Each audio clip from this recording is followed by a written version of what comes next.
Welcome to episode 179 of the Grip Strip Podcast, the repeat edition of the Grip Strip Podcast. My name is Philip Matthew. I'm your host, and I'm with my co-host, iRacing Indy 500 champion, computer genius, a gentleman, a scholar, and a angry Jacksonville Jaguars fan. His name is Josh Berry. What's going on, brother? Hey, I'm doing great, and of course, we'll get into it later, but they've already released the top 100 rankings, and they put Trevor Lawrence egregiously low. We'll talk about it later, but yeah, I'm a little bit disappointed in that, but we'll get into that later. But also went go-karting this past weekend again. Of course, sent some pictures to you and shared it on my social media, of course. Pictures of my go-karting exploits this past weekend in professional go-karts, really, 25 horsepower. So quite a beast there, and wore the full driver suit and everything. So never done that before, so that was a pretty nice feeling as well. So probably get into that later. But yeah, it was a great time and everything. But of course, lots of racing happened this weekend, of course, and a lot of controversy at Pocono. Some stuff happening in Iowa, and of course, Formula One. A honey badger was back, so we were definitely licking his stamp and sending it, at least for me and maybe Dan Ricciardo. So yeah, ready to get into it. You getting the Martin Brundle reference in there too. Quote credit on that. I was at Pocono this past weekend, first time in 4 years getting to a race. Went with one of my good friends and my cousin and her boyfriend. So that's like three people that really have never went, essentially. So that was cool. Did a lot of walking. Got very tired at the end after a long day. Plenty of racing. Got out of there just in time to not get crushed in terms of one finish. We'll talk about the trucks and XFinity. We'll also talk about Denny Hamlin winning his 50th career Cup Series race, his 6th official Pocono victory, 7th unofficial, because they encumbered his victory last year or whatever the hell. In Indy cars, Josef Newgarden proves once again why he's one of the greatest short oval drivers in the history of the IndyCar series, and he's won every oval so far in 2023, tying, and in the process has tied Rick Mears, who, if there's somebody you associate with Penske racing other than Mark Donohue, it's Rick Mears, and now Josef Newgarden, who is going to be associated with Penske racing for many years to come, goes and gets his 28th and 29th career victories in IndyCar. The Penske team was dominant there. We'll get into that. Same old in Formula One, even though Lewis Hamilton qualified on pole by 0.003 of a second. His start was definitely laissez-faire, allowed both McLarens and fish lips to go by, and that was basically it there, but we'll get into that. Busy GSP Roundup. We'll get into the NFL training camp because fantasy is starting to be talked about. NFL Top 100. The first 20 have been released as of Tuesday the 25th. We'll give you a Belgian Grand Prix preview and picks before they go on their summer break. Cup and Trucks will be at Richmond. Trucks regular season finale, and then Xfinity will be racing at Road America in a what do you call a standalone, so they're going to have modified pit stops there. Josh will talk about his go-karting exploits and more in the sim segment, and then we'll close the deal. So the Hy-Vee Iowa doubleheader took place there last weekend. Great job it was basically a Penske domination. Will Power won both poles, and Josef Newgarden won both races. So we'll get into the Hy-Vee Homefront 250, the Saturday race. Josef Newgarden over teammate Scott McLaughlin. Paddle Award, your podium. Marcus Ericsson and Will Power were rounded out the top 5, and all the cars that were on the lead lap. Basically, Will Power and Josef Newgarden, they led 248 of the race's 250 laps. Alex Palou, or Dixon finished 6th. Alex Palou finished 8th. So he lost some ground there to Josef Newgarden on Saturday. He lost, 28 points on Saturday. And then on Sunday, Newgarden wins again, even more dominant performance. There were more leaders in this race, but essentially he led 212 of the race's 250 laps. Will Power led 30, and then the rest of the field 8. Newgarden over Power, Alex Palou, Felix Rosenqvist, and Scott McLaughlin, who was basically running on bricks by the end of that race. There was stuff, that second race, there was a little bit more interesting stuff that went on there, especially at the end. Scott Dixon, first car 1 lap down. Colton Herta, Malukas, Ericsson, Pato Award round out your top 10. I was able to catch more or less the majority of the Sunday race. I wasn't around for the Saturday race, obviously, but I heard about Newgarden dominating. The results don't really look all that different. I mean, I guess Rosenqvist got in there, Malukas got in there, versus Kyle Kirkwood falling out and Takuma Sato not being there. So, I mean, not a lot of movement, really. It's a tough place to pass. If you miss the setup, you're not going to be in a good position there. Graham Rahal hit the wall on Saturday, finished last, and ahead of him were the 2 Foyt cars, Stingray Robb, who would be a part of the story on Sunday. Connor Daly filling in for Simon Pagenaud. Rahal's teammates, Lundgaard, after his first win, finished 20th there, starting 19th, and Harvey from 26th to 18th. Agustin Canapino and Kyle Milot finished basically in the middle of the field. I'm trying to go. Lundgaard got a 13th place finish in the second race. In the second race, both Benjamin Peterson and Stingray Robb were disqualified. Stingray Robb, I think, because of one because of his speed, and also because of the wheel coming loose that almost got hit by somebody. Then Benjamin Peterson got the milk and donuts black flag for being too slow. Yep. Then Canapino, I think he hit the wall and had mechanical issues while he was running about the same place. He was right there with his teammate Callum Ilott, who ended up finishing 14th. And then so Ryan Hunter-Reay wrecked late in the race, and then they didn't bother to put out the yellow, but they didn't open the pits. That could have affected the result, but instead they didn't. And it still affected the result because Alex Palou went into that caution running 5th, and after the yellow, Will Power in, Felix Rosenqvist into the marbles, and Scott McLaughlin's car was undrivable. So Alex Palou made up 2 spots, only lost 18 points there. So essentially lost 46 points in 2 races, but for Alex Palou, it's damage control,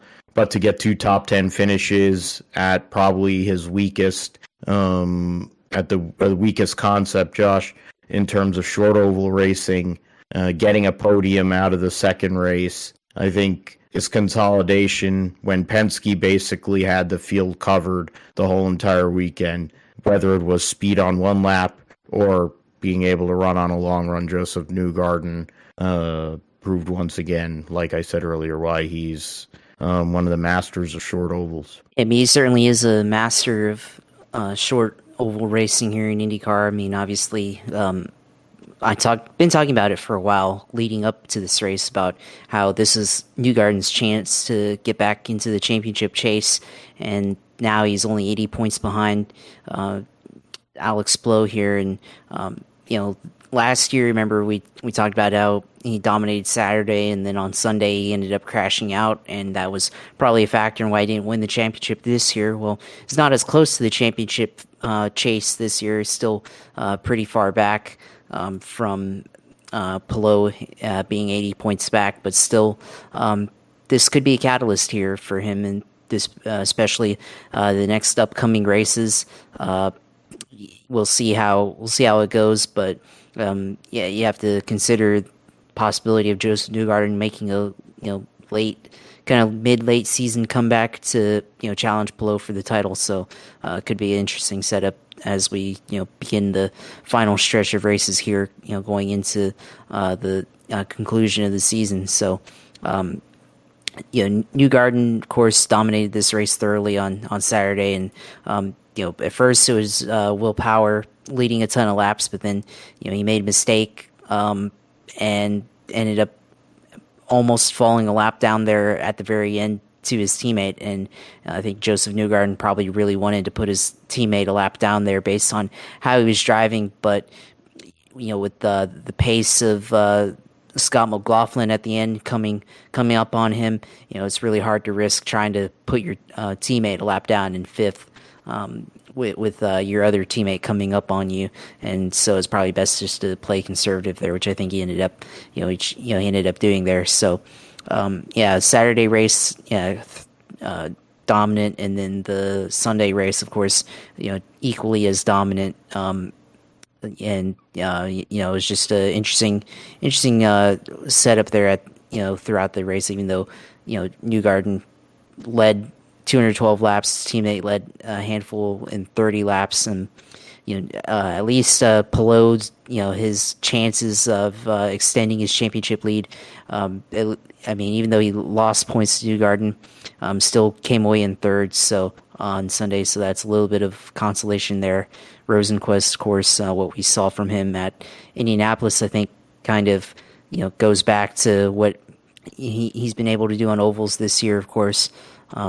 And I think the rest of the top 10, of course, McLaughlin finishing fifth after finishing second on the day before. So the racing on Sunday, of course, maybe a little bit more interesting racing on Sunday, but of course Newgarden at the end still dominated. So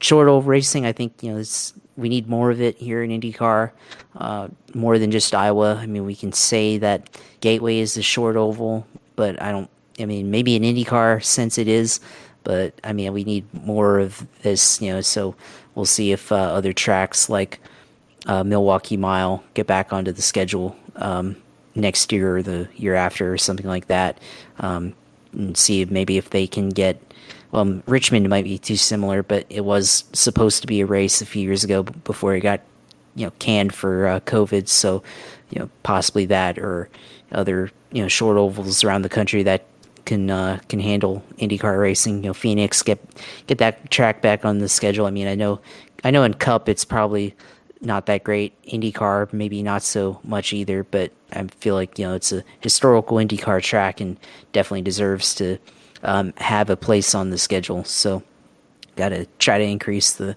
number of races here in short ovals that definitely add to the oval flair of this series. But I said it throughout the coming weeks, Newgarden would sweep Iowa based on how he raced here last year, and came out exactly as I said it would. And he came out here, wins both races, and now has a better shot at coming back to the title fight here.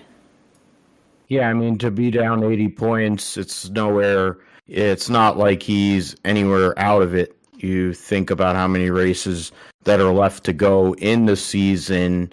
You got 5. Yeah, you got 5 races to go. 4. What is it?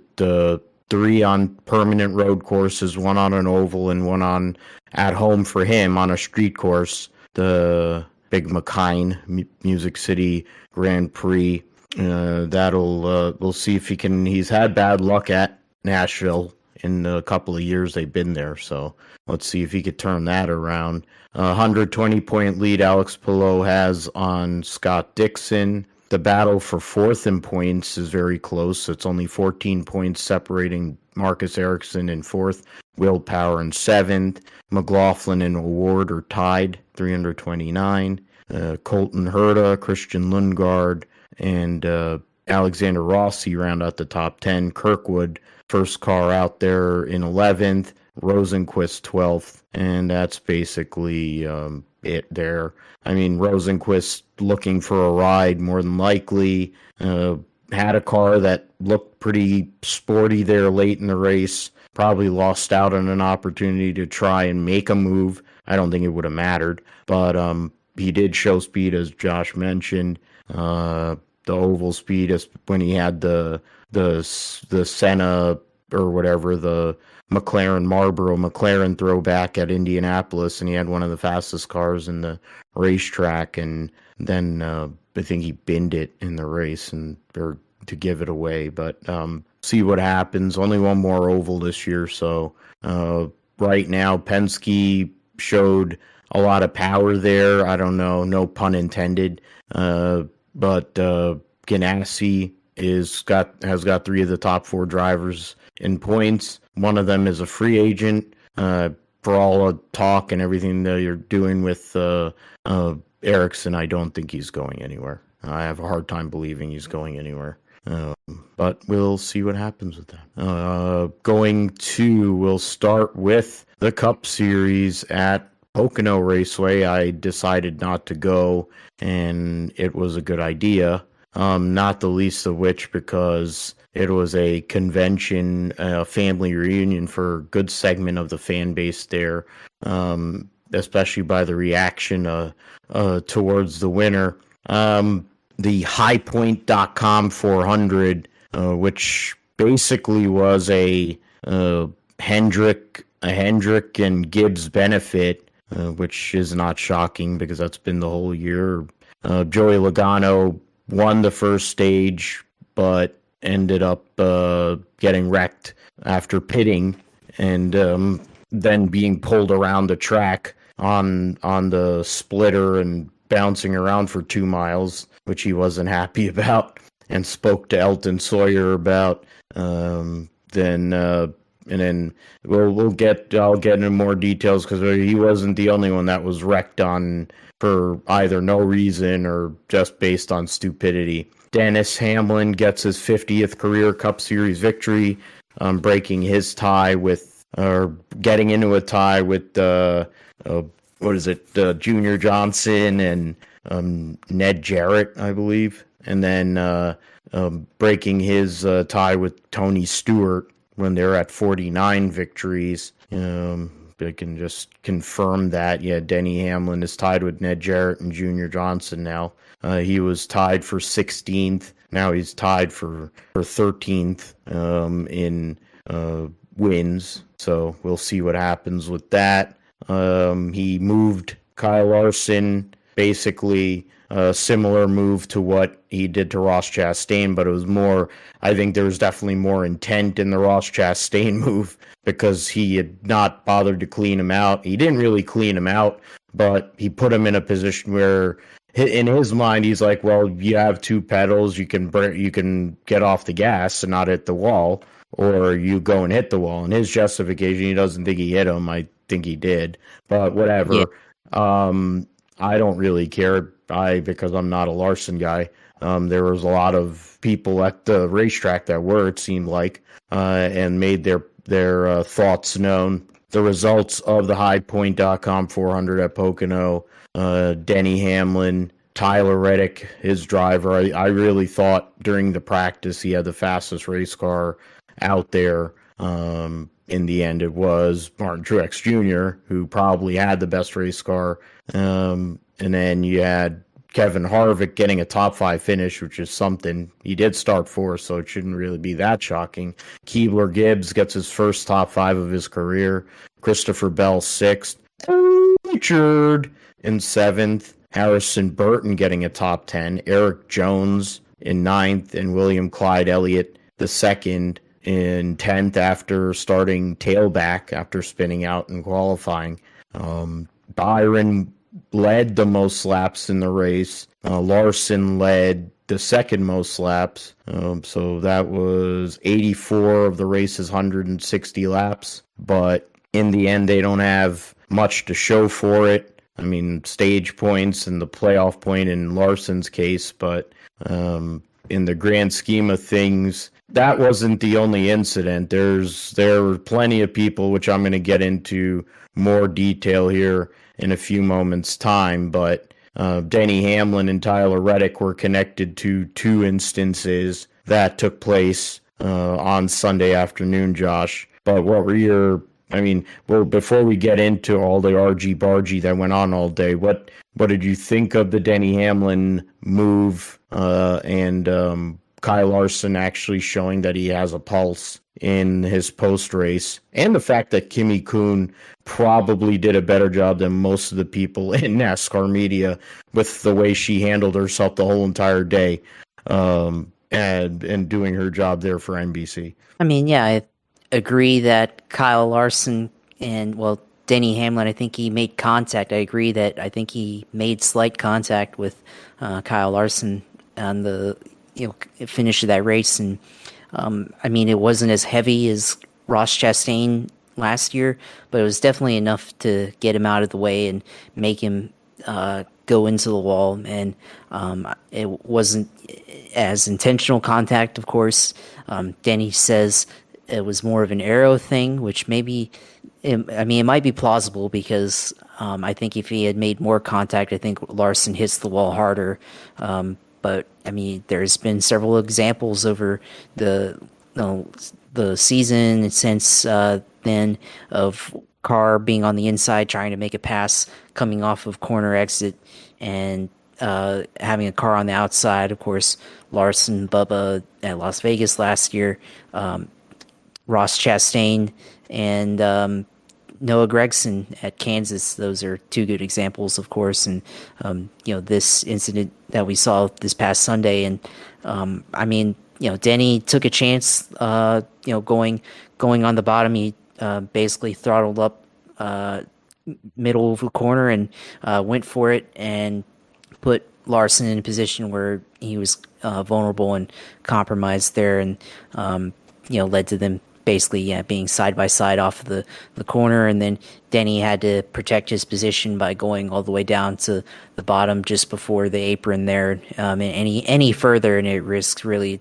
disturbing the handling of the race car, especially with how stiff and bumpy the next gen car is and how bumpy that section of the apron is there at Pocono, where we've seen it in the past where cars could go that low and go there, but not anymore. So, I mean, it's controversial because he's taking out Larson now. It's the second time he's taking Larson out of a finish and out of a potential win. And Larson has a huge fan base up in Pennsylvania, obviously doing a lot of dirt racing there and everything. So he's very popular up there. And of course, Denny.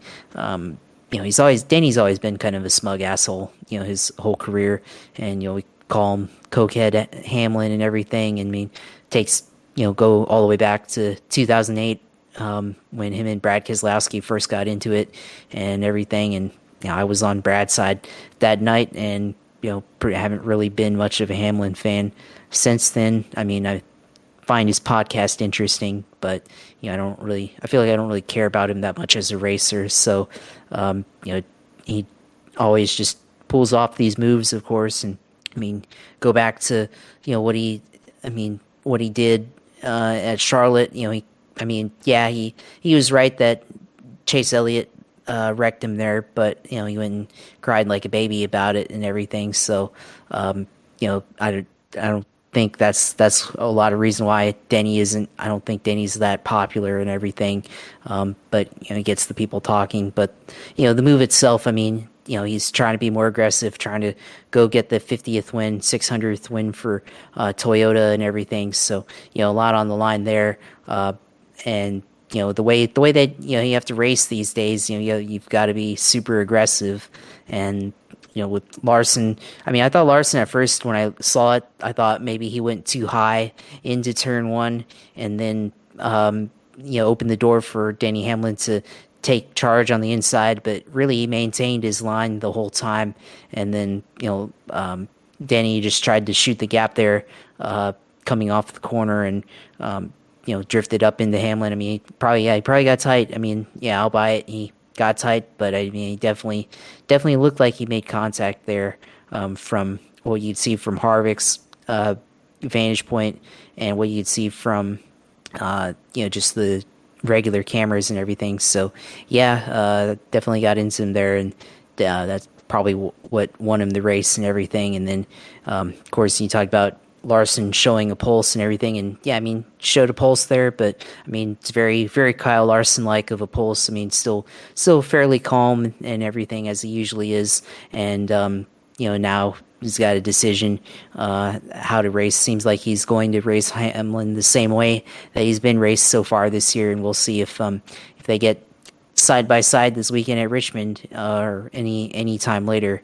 how that plays out, especially if stage points are on the line, or if a race victory is on the line, or even in the playoffs, because they'll both be there. If a championship or a elimination is on the line, how that goes. So, going to definitely be an interesting storyline. And with it seems like NASCAR has had some pretty good races so far this summer since NBC has taken over. So now we have two top drivers, two big names in the series. Denny's got a lot of pull from the outside too. He's obviously with Jordan Brand and everything, and so he's got some pull there. And I mean, there's a decent amount of Hamlin fans, of course, but Larson kind of the billed as the last true racer, and popular among a lot of the dirt crowd and everything. So and obviously he's got a championship which Hamlin doesn't have. So definitely gonna have two drivers could have a big rivalry as we heat up into the playoffs. Might be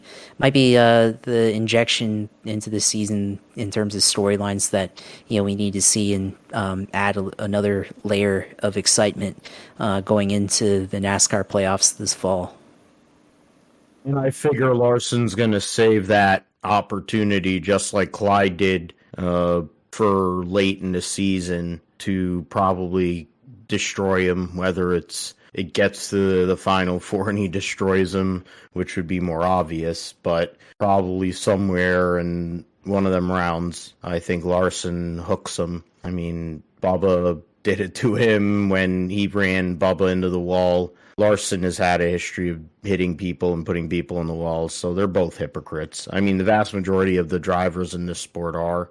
That's why it's like, oh, he's a whiner, he's a whiner. They're all whiners, and they're all hypocrites, and they're all paid a lot of money. And, I mean, at this point, I think it's part and parcel for what some of the nonsense that we saw this weekend. I mean, Tyler Reddick held his line, and Austin Dillon turned himself across the nose of the 45 car, and then Pop went and blamed the 45, and then Austin Dillon had one of the gayest throws I've ever seen in my life. I mean, he looked like Baba Booey with his helmet there. This kid was in the College World Series.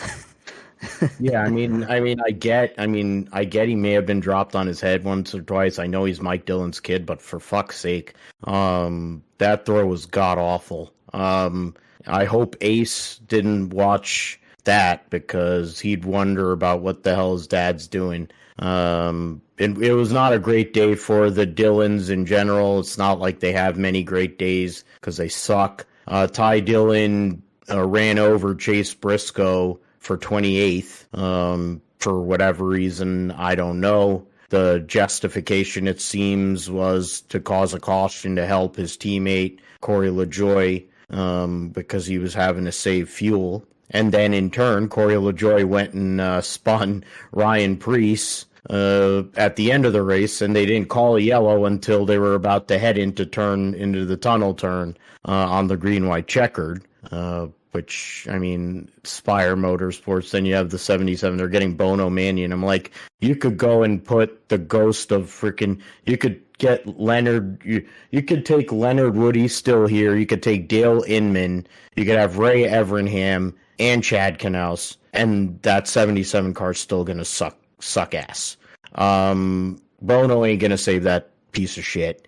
Ty Dillon can't drive a hot nail through snow. He has no business being in a cup car. They're a pathetic organization. Fine, they're trying with one car, but they should give up the second charter. It's the same with Rick Ware. They should get rid of one charter. They got Justin Haley mainly because he doesn't have money, and Colleague, after all these years and the whole relationship, that was announced last week that Justin Haley's going to leave and go to Rick Ware of all things. But once you get into it more, it seems like he's going to be in a Roush Fenway Keselowski car sooner rather than later. I mean, he got wrecked. later in the race there. Daniel Suarez got wrecked by the two guys that he's running closest with in the playoff in Michael McDowell and Darrell Walsh Jr. And that torpedoed my choice because I had actually picked Daniel Suarez as my choice for the race in terms of my one pool. So it kind of goes par for the course with the luck I've had this year. And I'm looking through some of these other people. Busch ended up. Kyle Busch, I guess, was in a no man's land. I feel like AJ Allmendinger got turned or was in something. I know those were the incidents that I can remember. I feel like there was other. I mean, those are the three main things that I can remember. Is there anything else that comes to mind that I forgot? It was like it looked, but Blaney ended up being last car in the lead lap somehow. Yeah, so I mean, I think he dropped back, didn't he? He had engine issues. He had 7 cylinders, and I was literally yelling that at the TV that he's down on 7 cylinders. And I mean, I don't think they went and said it outright, but yeah, he had motor problems, which is sad because he had a decent piece there at the place where he won his first career race. And I guess before we move on to Xfinity, Josh, what were your takes on some of the racing, some of the incidents that took place? I went on Twitter and I said that basically what both Ty Dillon and Corey LaJoie did, because they're helping each other out, they're causing yellows. Isn't that race manipulation? It's not. It sounds just like what Clint Boyer did years ago for Michael Waltrip. It seems pretty blatant, but would they have said anything on the radio to quantify that? And the fact that they're Spire, nobody really cares, and that they ran over 2 Stewart Haas cars, probably nobody cares either, except for fans of Chase Briscoe and fans of Ryan Preece, who've been aggrieved most of the year. But what was your take on some of those incidents that took place on Sunday, especially the one for the 2 Spire incidents, but then also Suarez and Joey Logano's deal? I still don't know who started the wreck offhand, but they were the 2 victims of it. I mean, yeah, there was definitely a lot of incidents that happened here. I mean, lives up to, my nickname for Pocono, where there's an emphasis on the oh no part of it. But although that's usually when they run out of gas. But I mean, this one was kind of interesting where, I mean, Chase Briscoe just got flat out ran over by Ty Dillon, and nobody cared about it on the broadcast or anything. It just showed him getting cleaned out there. And then, Corey LaJoie, I think he has a little bit more respect as a racer, and that's probably more of a just over aggressiveness there. So I don't know if there's really any conspiracy, but Ty Dillon being in this race and the 77 car being so slow, yeah, I mean, they shouldn't be on the track, and there used to be, I mean, if Ben Peterson can be black flagged and put off track for being too slow, why can't they put guys like the 77 behind the wall after a certain amount of time for, not having a good minimum speed and everything? And then, I mean, that was kind of interesting there. I mean, Denny Hamlin also got into Alex Bowman as well. I mean, I forgot about that. Yeah. And then that Austin Dillon deal. And that was with 10 to go. I think, 48 got into, or the 11 got into the 48 in turn 3. So that ruined the 48 stay there. I mean, I think he was having a good run as well in the top 10. So, I mean, you ruined 2 Hendrick guys. I mean, it's not that it's a big deal or anything, but I mean, it's a big deal for Bowman because, he definitely needs help to get into the playoffs, and definitely needs a win. But these finishes are definitely not helping his efforts in at least obtaining some amount of points and everything, so doesn't help him there. I mean, Christopher Felb also spun out in the middle of it before stage 1, so I mean, you had a lot of accidents that happened today, and of course, you talked about Austin Dillon wrecking himself, and then that was just pathetic there. And I mean, it was definitely a hard hit, I mean, for him there, so definitely bad. Joey Logano and collecting Daniel Suarez, so that hurts Suarez's chances, of course. Now he falls out of the top 16 in points right now, so it's going to be tough for him, to be able to make it in on points now.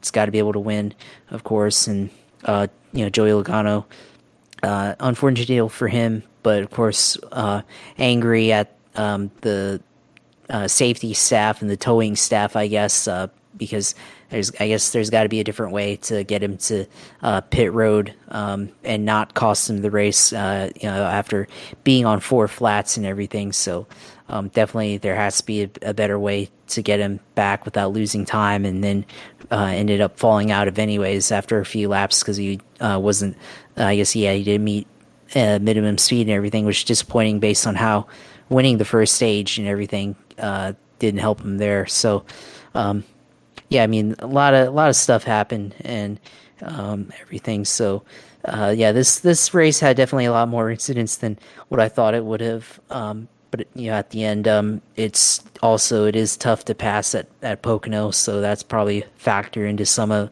what we saw there. So definitely a lot that happened throughout this race, and then of course the ending, the final finish, the 41 spun out. Like we talked about earlier, but of course the timing of the yellow, there's definitely probably time if they were quicker with the caution to throw that before coming to the white flag for Hamlin, but they didn't. They let it play out and they waited. Debatable on that one, but eventually they threw the caution because they definitely had to, since Ryan Preece didn't get going. So definitely questionable there somewhat. But I feel like in that sense of when to throw the caution on the last lap, the NASCAR has been more consistent in a way. So this race had a lot of stuff, and it's definitely from an entertainment perspective, definitely probably one of the better races that we've had this season. And got to give credit to NBC for how they've been producing these race broadcasts, and definitely feels more professional and everything than Fox has this year. And then you also have to give credit to Pocono's staff for bringing in all those fans. Of course, brought you back in, of course, on the weekend. So infield definitely looked like it was way more populated than it had been in recent years, and definitely, probably has helps that they're able to do it on only one race rather than 2 race weekends. But still, Pocono's definitely one of the better tracks on the circuit, and definitely a place for Northeastern fans to get their racing, get their big speedway fix in. So definitely get good credit for being able to put on a good show there. So a lot of stuff happened in this race, but it's definitely entertaining.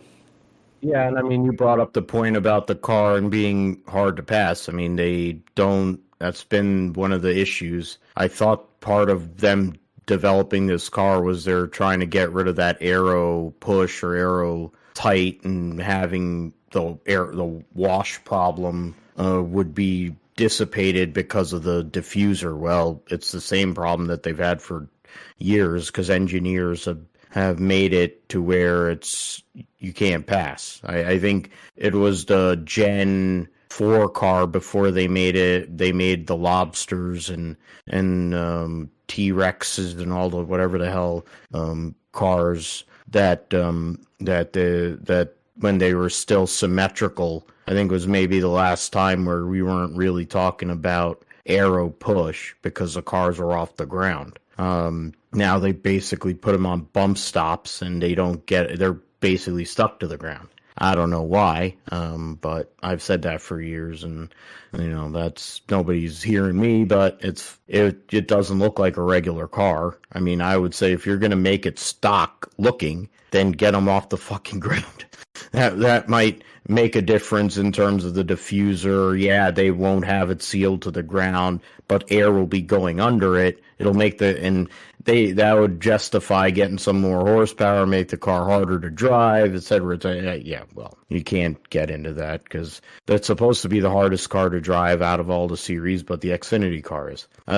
Byron right now, or Truex leads the overall points by 31 over William Byron. Byron has one more win than him. We have Denny Hamlin, I believe, is third in points there. Yeah. Christopher Bell fourth.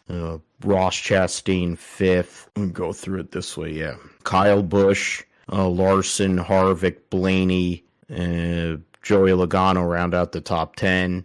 Harvick, the only non-winner amongst the top 10 drivers right now. Good battle, actually, points-wise, between Kyle Busch and Blaney, only 18 points separating those 4 drivers. Joey Logano lost a lot of ground on Sunday. Reddick, with his second-place finish, moved up to 11th. Brad Keselowski's 12th. Buescher, Richard, Darrell Walsh Jr., and Michael McDowell round out the 16, but in the top 16 in overall points. But as of, and Michael McDowell actually now is in. AJ Allmendinger passed Suarez for the first car off the bump, 17 points behind. Bubba Wallace is plus 26 to the cut line. Daniel Suarez is minus 23. Keebler Gibbs with that top 5 is now minus 28. Bowman and Chase Elliott are 20th and 21st, 45 and 56 points respectively. So behind the cut line. So both of those guys definitely looking for a win. Gibbs, Suarez, Allmendinger, Mike Dowell, and Bubba Wallace, all of those 5 are all right now still in the mix with 5 races to go points-wise. The Xfinity race was run pretty late in the afternoon. The Explorer, the Pocono Mountains 225, the end of what was a day that had 3 races because the ARCA race got rained out, so they ran it first thing in the morning. Ran the trucks in the midday, practice and qualifying for Cup, and then you had the Xfinity race. We go through the results. I mean, here's the thing. Josh Berry led the most laps. He dominated the race, really. Allgaier had a fast race car. 2, Hemrick was up there for a little while. You had, how many leaders? 11 leaders, or 8 drivers, 11 lead changes. Bruckshot Jones led the second most laps. So the junior motorsports cars were all hooked up there at Pocono, just basically had nothing to show for it in the end because Austin Hill was the beneficiary of yet another incident for junior motorsports. Josh Berry messing up on that green-white checkered restart also didn't help, and Hill gets his 4th win, the 8th, so 4th win, I think, of this season, and he was basically in no man's land most of the day with, I guess, alternative pit strategies and stuff. Sam Mayer saves the day in a sense for junior motorsports. Did make him and Berry did make contact, but that wasn't the contact that sent Berry into the turn 2 wall. It was probably the contact he made with Austin Hill trying to side draft him. Clyde was 3rd, Herbst 4th, Daniel Hemrick 5th. He had started 2nd. Sammy Smith, Bruckshot Jones, Brett Moffitt, Parker Kligerman, and Daniel Suarez running the 10 car rounded out the top 10. Sheldon Creed started 3rd, finished 11th. I mentioned, Chandler Smith ended up 20th. Allgaier, after wrecking in turn 1 on the final lap, finished 23rd. Berry, as I mentioned, wrecking turn 2, finished 24th. John Hunter Nemechek had solid stage points, but ended up 32nd after an incident. Him and Cole Custer were taken out in an incident in turn 1. Also, Connor Mozak was a part of it, and Parker Retzloff, and it was Josh Williams and Corey Heim. I think all those guys were involved in that one there. I'm trying to see. Was it incident 20, 00, 18, 16, 17? So Chandler Smith, 18, 16, 17. Who the hell is this? Oh, Clyde was in it. Okay. And then 7:35, 19 incident, 8:30.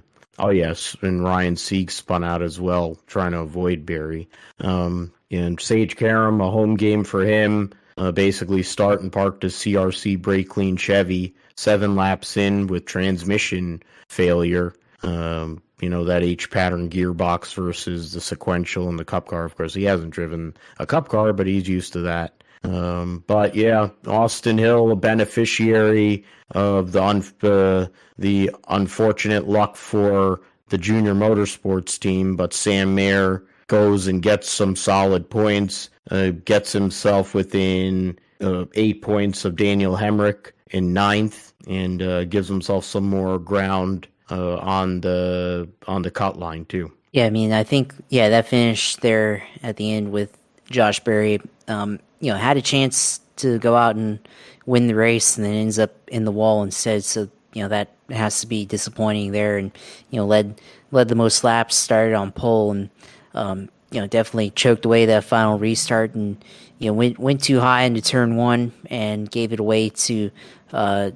Austin Hill, and then next lap he's able to get back to him and go to the inside, but he can't quite make the pass and makes inside contact, and then he tries to cut back across to get back in line to get the draft, and then makes contact with his teammate who's also right there, and then ends up in the wall after that. So yeah, disappointing end for Josh Berry's race, although he's a Stewart House guy now, so maybe he's just doing he's already doing how he probably will do in a cup car there for Stewart Haas. So we'll see how that goes. But yeah, it's another win that they gave up this year, so we'll see how it goes. But on the other end, Austin Hill, taking advantage of the misfortune for John Hunter Nemechek, that happened in this race, and then ended up for John Hunter finishing 32nd a lap down. So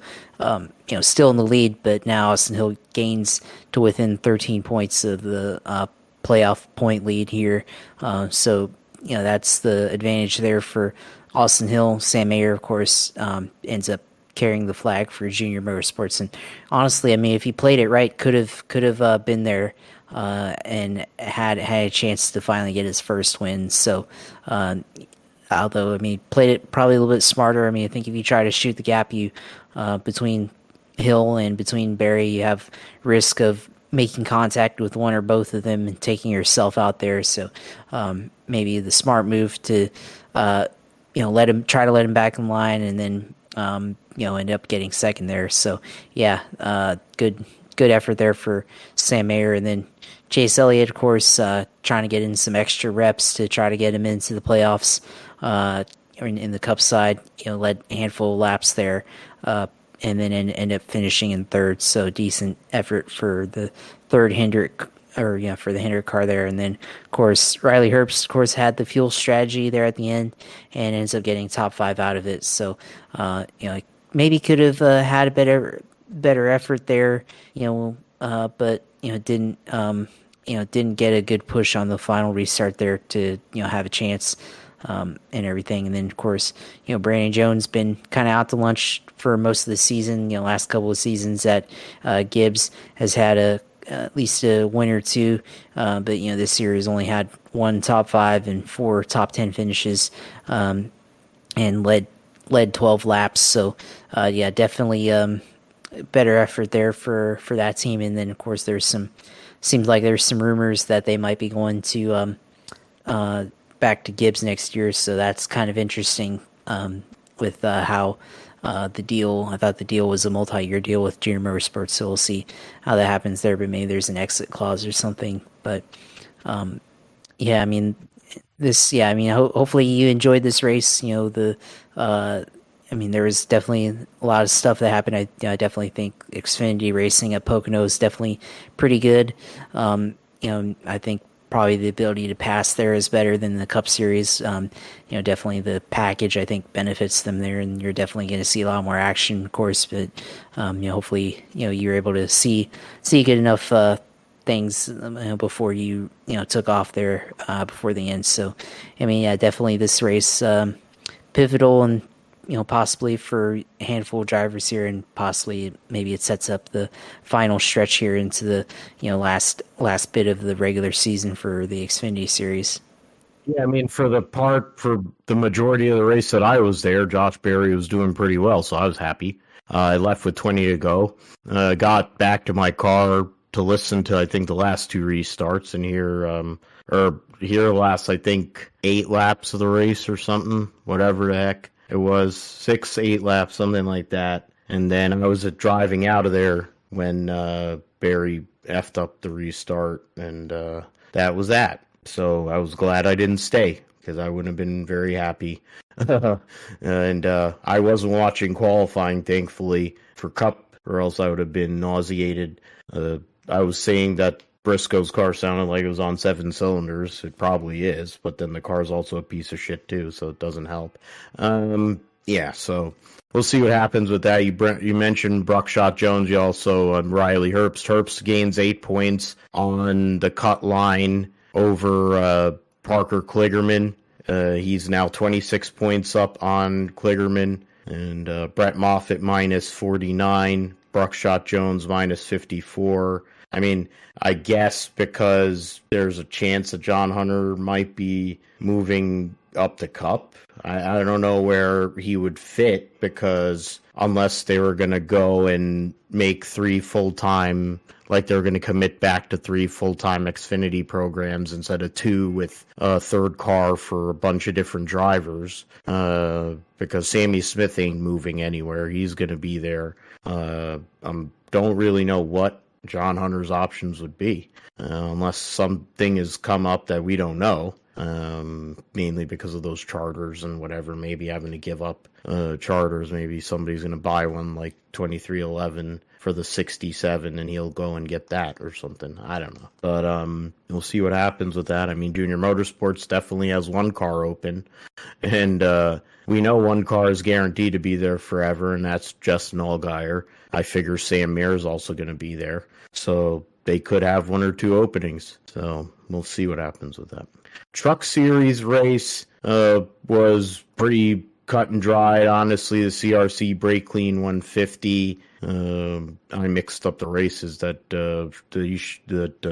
Sage Karam had CRC Brake Clean on his car. But it was the Truck Series that had the sponsorship for it. Kyle Busch gets a 64th career Truck Series victory with a last lap pass on Corey Heim in the tunnel turn. Finally watched it on replay, and it was a double juke and a dive bomb that stuck. He was talking about it on the radio. He was on the the show with Danielle Trotta and Larry McReynolds talking about KBM and all the other stuff, and he talked about the move and how he prepared it, and you see it in the replay. It made all the sense how he made a good run off of the third turn, took the outside line and won, which gave him a lot of energy and a run to do what he did. He was making moves into. He kept on showing the nose into to Corey Heim, but Heim was able to kind of get that run. But in the end, Corey Heim ends up having to hold a bag from his former car owner or truck owner. Heim finishes second. Busch gets that victory, the 100th victory for Kyle Busch Motorsports in the Truck Series. So that's pretty sporty there. Heim and Taylor Gray make a Tricon second and third. Christopher Bell, driving for Hattori, finished fourth. Since the qualifying was rained out, I'm curious who failed to qualify. Chad Chastain, Doza, and Norm Benning. Okay. So I guess they had enough owner points because of his run at North Wilkesboro. Enfinger finished fifth after starting third. Ty Majeski had to go tailback along with Christian Eckes and Dean Thompson. They finished 6th, 7th, and 8th. Ben Rhodes 9th and Matt DiBurrito in 10th. Heim led the most laps. The second most laps were led by defending series champion Zane Smith, but he ended up wrecked with Stuart Friesen, Austin Hill, Kaz Gralla, Ross Chastain with less than 10 to go there. There was, Yeah, the one that's Gralla, Austin Hill, Friesen, Zane Smith, Crafton, Ross Chastain, Parker Kligerman, Carson Hocevar, Stephen Parsons was in the 02. I didn't even know that. And the 45 of Lawless Allen. Because I thought Lawless Allen was in the Xfinity race, but I guess that was the 02, so that was whatever his name is. That runs the 02 now. But, Nick Sanchez and Jake Garcia got into it in turn one. Sanchez ended up sending him, unfortunately. Tanner Gray wrecked 3 laps into the race. Unfortunate for him because his brother ended up in third and their lead driver ended up second. But in all of this, at the end of the day, Kyle Busch gets win number 100 for Kyle Busch Motorsports. Not really shocking, but he had to work for it, and he took it from the young gun, one of the favorites for the Truck Series Championship there, Josh. Yeah, I mean, it's a milestone win for that team, and they've been dominating the Truck Series for years, and this year's been a little bit different, of course, the transition from Toyota to Chevy, and the wins haven't been as automatic as they have been in the past, but for Kyle in the 51, but this one, Kyle definitely stole it from Corey Heim there, at the end. Definitely a big pass that he made. He was pretty far back on the, coming to the white flag, and even off of turn one there is definitely several truck lengths between those two cars, Corey Heim and Kyle Busch, and Kyle just got a huge draft off of the corner there, and sent it into turn two there in the tunnel turns, so and got by Corey Heim. So yeah, it was a really big move by him to do that, and then took the win away right there. And almost the way that it happened, it almost looked like Corey Heim had a problem with how fast he went by there for Kyle Busch. So yeah, milestone win for KB there, and it's 100 wins, which is pretty big for their team, and obviously they're definitely one of the most successful, if not most successful team in the history of the Truck Series in terms of wins there. So definitely a lot of those because of Kyle Busch, but he's definitely had a lot of other drivers over the years that have won that of course are now in the Cup Series or trying to make their way into the Cup Series. Like he has several drivers in the Xfinity and even in right now in the Truck Series, so definitely proves why they're here in the Truck Series.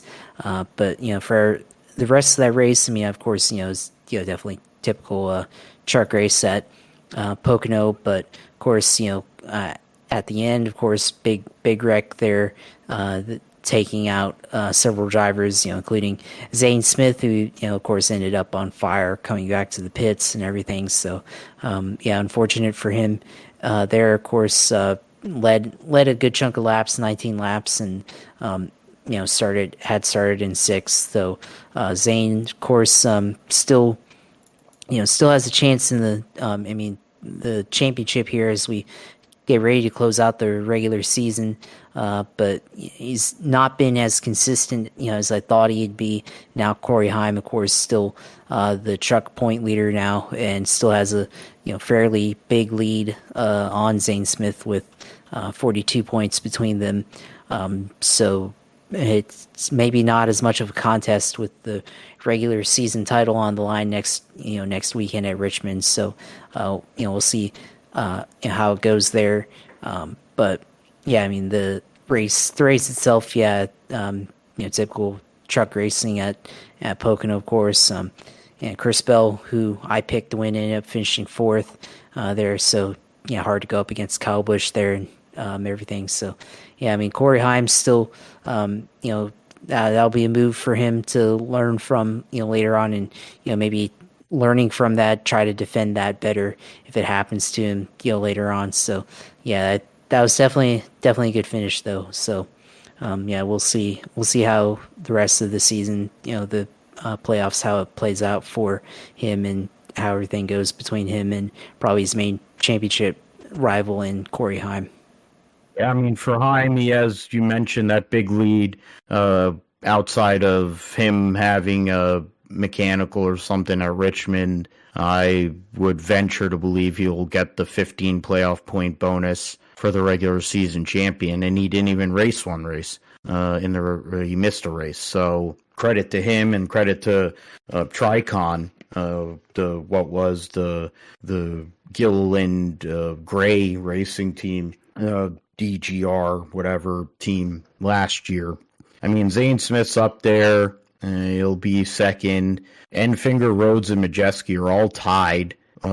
Same amount of points with one race to go. Ekis has 2 wins. Majeski's in. There's really no way he's going to fall out. Hocevar has 2 wins. The race now is really D. Burrito, Nick Sanchez, Matt Crafton, and Stuart Friesen. Crafton and Friesen only separated by 9 points.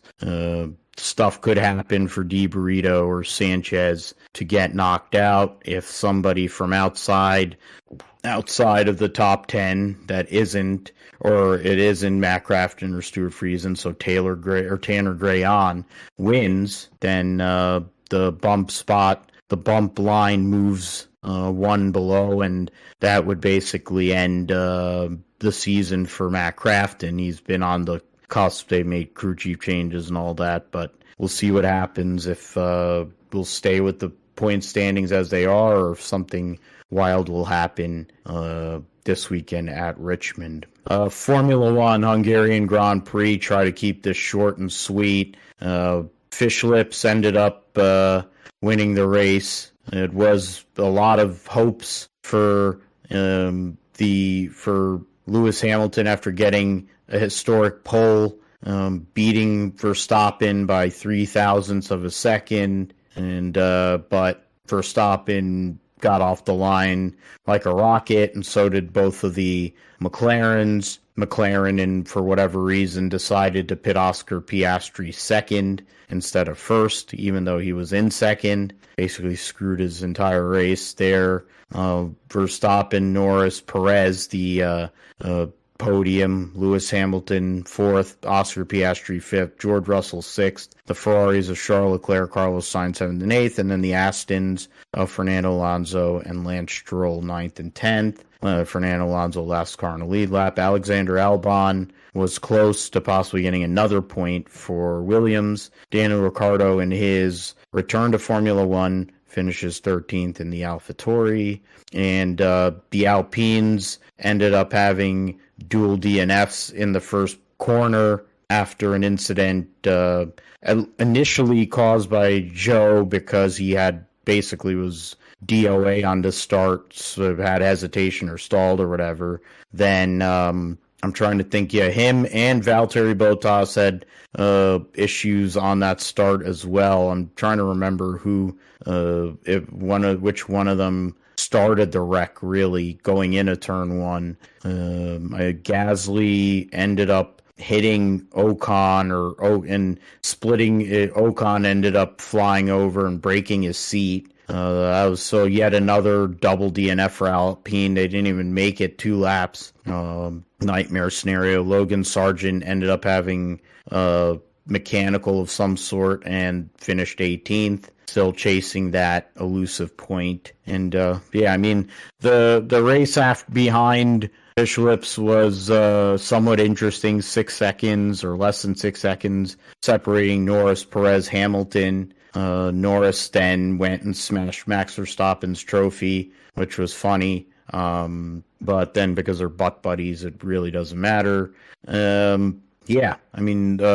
has made a big strides, Josh. And with rain coming at Spa more than likely this weekend, could be a rewind to a couple of years ago when Lando Norris was on the cusp of winning pole and would have won the race if he had done that. But it's same old there in the front, at least at the top of the list. I mean, the Max Verstappen, of course, not a surprise, but I mean, at least for me, I felt like definitely a surprise that Lewis Hamilton actually won the pole there and gave me at least a little bit of false hope for a minute that maybe Lewis would least hold on to the lead for a bit. But of course, at the start, just wasn't able to hold on to the lead. And of course, Max got a way better start than he did and is able to take the lead into turn one. But Lewis ended up finishing fourth there. So Lewis, yeah, of course, they still have a little bit of work to do. And maybe for him, Lewis starting up front, again, kind of. It's been a while, so maybe he's a little bit rusty there, being able to fight the leaders and everything. So, thought it would be interesting there, but yeah, not really. And then, of course, McLaren continuing to build on their improvement. Lando finishing second, getting podium, and then Piastri finishing in third. So, yeah, that's definitely a good result for them there, beginning to turn it around. And yeah, I mean, like you said, could be interesting here at Spa this weekend if weather gets in the way, and maybe they pull out a surprise win or something like that. So we'll see if that happens. But yeah, the other big story, of course, in this race, Daniel Ricciardo coming back, under Red Bull with AlphaTauri, and of course, I mean, those cars aren't really fast, but outpaced his teammate there the whole weekend and was a lot more competitive than that car has been in quite a while. So already, I mean, even though it's probably about as good as it's going to get for AlphaTauri finishing outside the points, definitely a good result there for his first race back in several months for Ricciardo, and definitely under a team that seems like understands him more than what McLaren did. So yeah, it looks like he's definitely maybe could be on the right track. We'll see. But yeah, otherwise, yeah, I mean, still same old story up front. Yep, and get into the points. 110-point lead for Fish Lips over his teammate. Sergio Perez is 32 points ahead of Fernando Alonso and 38 points ahead of Lewis Hamilton.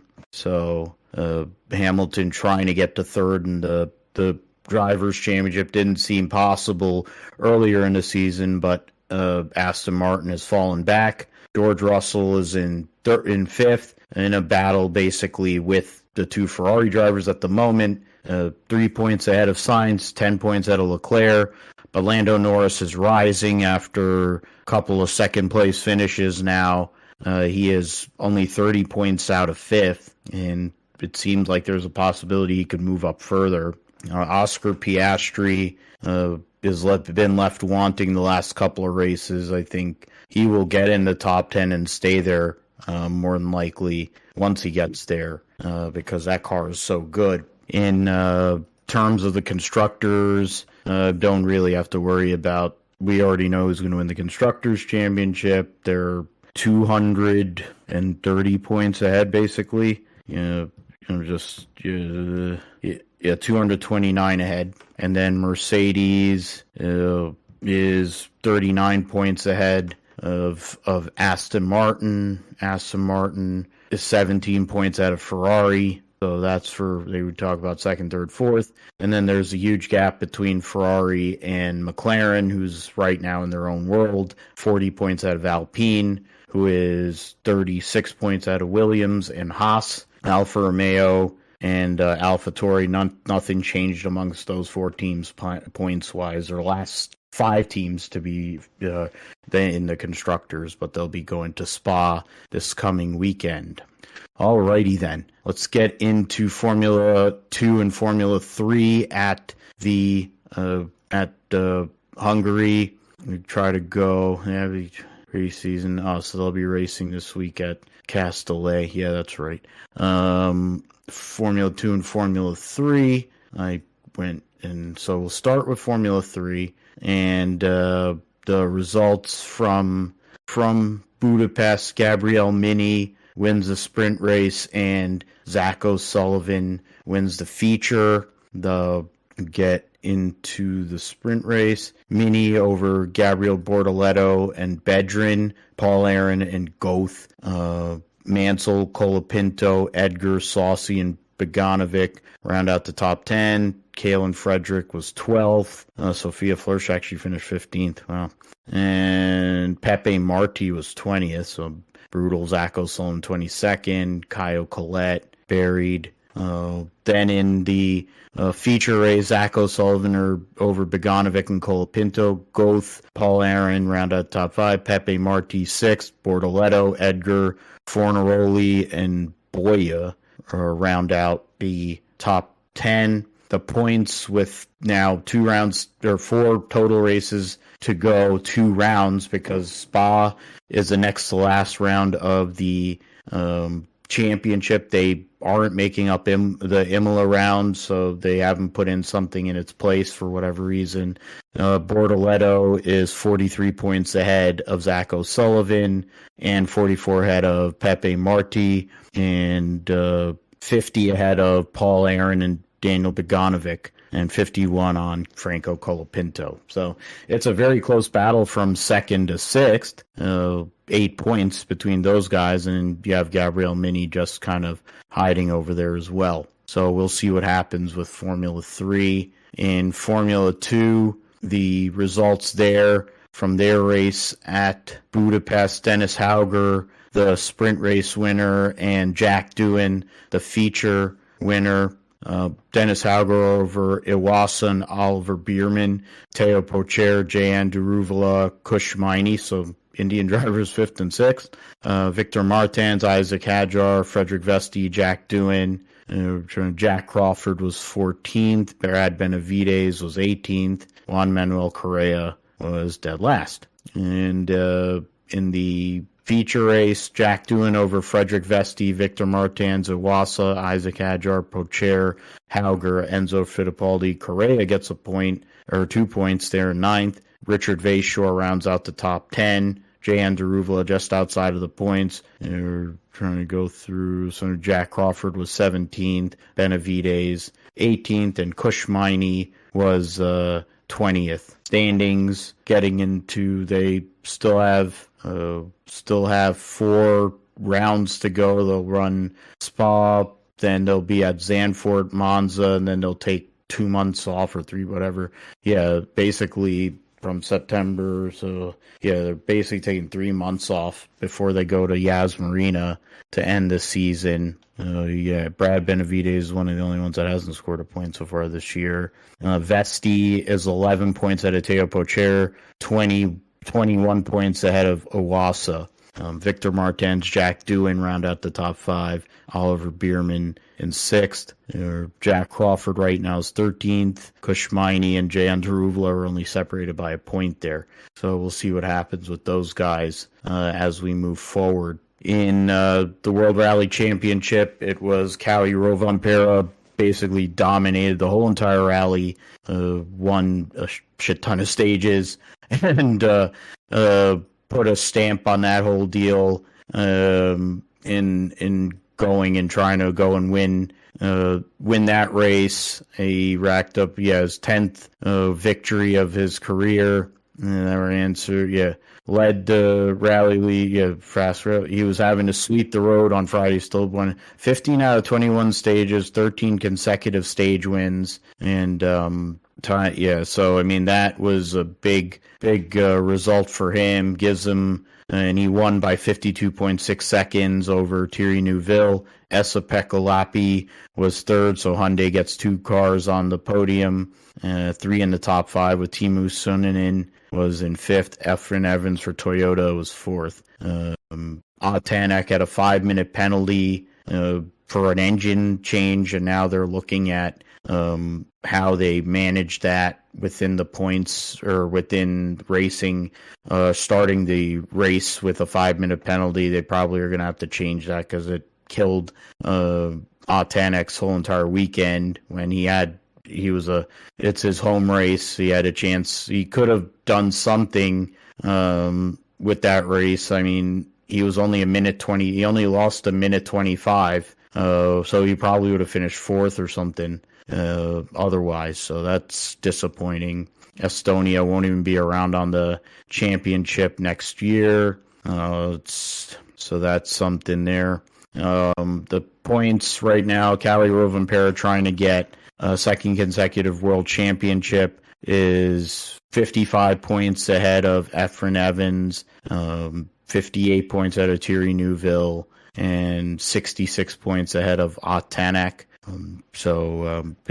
They basically lost out on a great opportunity there at Estonia. The Indy NXT at Iowa Speedway, and bring that up we got the schedule, we got the results there. So Indy NXT at Iowa Speedway saw Christian Rasmussen lead 74 of the race's 75 laps. Jacob Abel, who started on pole, led the first lap. Rasmussen, Matt Brabham in a substitute role. Hunter McElroy finished fifth. Everybody else, sans Nolan Siegel and Kiffin Simpson, who wrecked, were they in separate incidents. All the other drivers pitted that were still in the race. You got Ernie Francis Jr. in 8th. Jamie Chadwick gets a top 10. Jagger Jones in 11th. The points going into Nashville, Christian Rasmussen continues to lead the points right now. 281, 22 points ahead of Nolan Siegel. Jacob Abel is 10 points ahead of Louis Foster, and 3 points ahead of Hunter McElroy. So that's a close battle between those three guys. Reese Skoll, Daniel Frost, James Rowe, Kiffin Simpson, and Ernie Francis Jr. now in the 10th position. Rasmus Lind, it's somewhat close. Jagger Jones, Rasmus Lind, Enam Ahmed, Christian Bogle, Matteo Nannini. 8 points separating those drivers. Jamie Chadwick moves up to 16th in the points, only 7 points out of the top 15. So we'll see how she does at Nashville. The in the IMSA WeatherTech Sports Car Championship, they ran at Lime Rock this past weekend for a GT only weekend there, and the results saw in the FCP Euro Northeast Grand Prix, saw Alex Riberas and Ross Gunn win overall for the Harder Racing Aston Martin team. Started on pole and ended up first.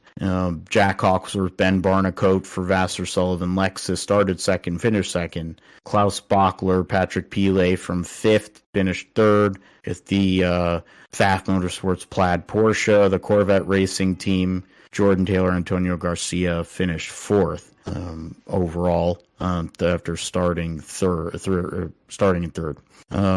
Marco Sorensen, Rowan DeAngelis for Harder Racing in the GTD category finished fifth overall and won their class over Julian Andlauer and Alec Udell. The Kelly Moss Porsche, Trent Hinman and Alan Brygolfson in the Wright Motorsports. Brygolfson, I probably jacked that name up, whatever.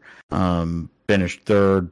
Catherine Legg, Sheena Monk in the Gradient Racing, JG Wentworth Acura finished 10th in overall and 6th in class. Trying to go through every car was running there. The Jared Andretti, Gabby Chavez, Aston Martin had issues, along with Alan Metney and Kayvan Burlow in the race. Frederick Shandoff, Brendan Rebe in the Inception, McLaren, all those drivers had issues along the day there. The next race will be at Road America, newly repaved Road America, which the Indy cars were at. That'll be next week at Road America for their IMSA Sports Car Weekend. NHRA, part of the Western Swing, the second leg of the Western Swing. We had Steve Torrance win in Top Fuel, Tim Wilkerson in Funny Car, Gage Herrera in Pro Stock Motorcycle, and then so Steve Torrance ends up beating Doug Coletta in the final there in Funny Car. J.R. Todd, or Wilkerson gets J.R. Todd in the final there. Pro Stock Motorcycle, who's had Gage Herrera beats his teammate Eddie Krawick for yet another win. And then in Top Alcohol Dragster, I'm going to check the ladder, just out of curiosity, Jackie Frick beat Joey Severance. Pro stock, they don't show that qualifying order. I want to go and see if, so they'll show top alcohol dragster. So Tony didn't even run. That's interesting. Frick, Madison, Payne, Kim Parker. So three women in the top 4. Joey Severance was 5th and got to the final there. So that's interesting. In Top Fuel, just go back in there. Torrance ended up beating Josh Hart, Brittany Force, Sean Langdon on his way to the final. Doug Coletta took out Ron Smith, had a bye in the second round. Doug Coletta, he didn't beat himself. He did beat himself in the final.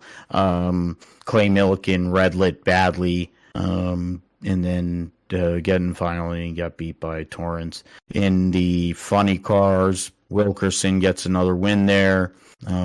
Goes and beats Matt Hagan, Ron Capps, so the top 2 guys in points. Blake Alexander on his way to the victory. J.R. Todd beat Alex Laughlin, Cruz Pentragon, and Chad Green to get to the final there. And Pro Stock Motorcycle, Gage Herrera from, I don't know why they show, okay. The Pro Stock Motorcycle, Gage Herrera ran low ET of the race. They said low ET, but then that's 672. That's lower than what they're showing there. Okay. Gage Herrera beat a red lighting Lance Bonham, got a bye in the second, beats Hector Arana, even though he was behind on the starting line by 300ths or 3,000ths of a second, or 003, and then gets to the final. Eddie Krawick goes and beats Ryan Ayler, Chase Van Zandt. Matt Smith had a mechanical issue in the semifinal. Standings heading to Snoroma. Steve Torrance 4 points ahead of Justin Ashley. Leah Pruitt, Brittany Force, Austin Prock, Doug Coletta. That's like a 50-ish point gap between those drivers. Antron Brown, Mike Salinas, Josh Hart, Clay Milliken rounding out the top 10. Milliken has got a 24-point lead on Sean Langdon. Basically, as I mentioned, as long as you run the majority of qualifying sessions and show up to every event, you'll make the playoffs. So that's going to be 12 drivers. Matt Hagan, 17 points out of Ron Capps, 10 points separating DeJoria, Height, and Green. Wilkerson with the win moves up to tie for 6th with Bob Tasca, who got dismissed in the first round. John Force, J.R. Todd, Cruz Pentragon has got a 61-point lead on Blake Alexander, and then you have more on Alex Laughlin there. And just to give, they'll be back this weekend at Sonoma Pro Stock. Dallas Glen's 202 points ahead of Matt Hartford, 204 ahead of Troy Coughlin Jr. And go on from there. Camry Caruso, 8th, just behind her teammate, Greg Anderson, 6 points behind her teammate. And then in Pro Stock Motorcycle, Gage Herrera has a 266-point lead on Hector Arana Jr. Eddie Krawick is 3rd. Matt Smith tied with his wife for 4th and 5th. Steve Johnson in 6th. Chase Van Zandt, Gianna Evaristo, Ingwerson, Klontz, 2 points ahead of Ryan Ayler in Pro Stock Motorcycle for the bump. Supercars will be back at Eastern Creek this week, and there's been news, just Supercar, there you go, that Simona Di Silvestro will be making a return for a wild card for Dick Johnson Racing for the Bathurst 1000. She used to be a full-time driver in the Supercars Championship, driving for the Kelly Racing Nissan team. Kai Allen will be her teammate, Super 2 driver in right now for Eggleston Motorsports. So it'll be interesting to see that combination and how that all works out. They had trying to see what other more news. Yeah, Mustangs are now gonna have an adjusted throttle body. They went from 87 millimeter to 80 millimeter, which is the same as a Camaro hoping for better response and to save rear tires. They've had issues with that the whole entire year. So we'll see if that helps their chances, because they've been destroyed by the Chevy teams the whole entire year. Will Brown, 7 points out of Brody Kostecki. Brock Feeney is 26 points out in third. Shane Van Gisbergen in fourth. Chaz Mostert, the leading Ford driver, in fifth, only 7 points out of Andre Heimgartner. Cam Waters, seventh. And as they go to Sydney for the Sydney Super Night race there at it says New South Wales. I'm trying. Oh yeah, so that's it's Eastern. Yeah, it is Eastern Creek. There you go. They used to run the MotoGP opener way back when, and other races there. So that'll be cool to see. World Superbike in the Czech Republic. There's been some news in World Superbike, but one thing's for sure, that Alvaro Bautista will be the World Superbike champion again. And so he's got a massive lead, but if Toprak Raskat-Lioku can go and keep it somewhat interesting, you never know. The results right now, Bautista trying to break the all-time record for wins in a season. 70 points out of Toprak Raskat-Lioku. Andrea Locatelli is at 7 points ahead of Johnny Ray, and Axel Bassani rounds out the top 5. Michael Rubinaldi has been dropped for next year from the factory Ducati team, amongst other changes. Raskat-Lioku is going to BMW, and et cetera, et cetera. Garrett Gerloff, 14th in points, 5 points behind Iker Lackawanna, and 11 behind Scott Redding, who's on a factory BMW, and Remy Gardner, I think, was at 13 points back, so for 11th. As I mentioned, F1 Academy, briefly there, the standings heading into Paul Ricard.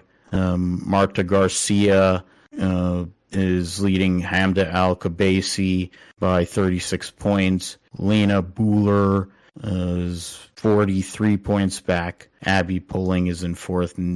Marti fifth, and Bianca Bustamante, last driver as of now, has over 100 points. So they'll have this race, the 3 rounds at Paul Ricard, and then they'll be taking a couple months off before they return for the final race weekend at Austin during the U.S. Grand Prix weekend for Formula One. In terms of Formula E, they're coming to the end of their 2023 season, and the point standings going into the London doubleheader. British driver Jake Dennis trying to win the Formula E World Championship for Avalanche Andretti and Porsche Power Unit is 24 points ahead of Nick Cassidy. Mitch Evans is 44 points back. Pascal Wehrlein 49. That's basically it. You'd need a miracle. I think the maximum amount of points you can make in a race is 29 in one race. So I think it's 58 points could be made up.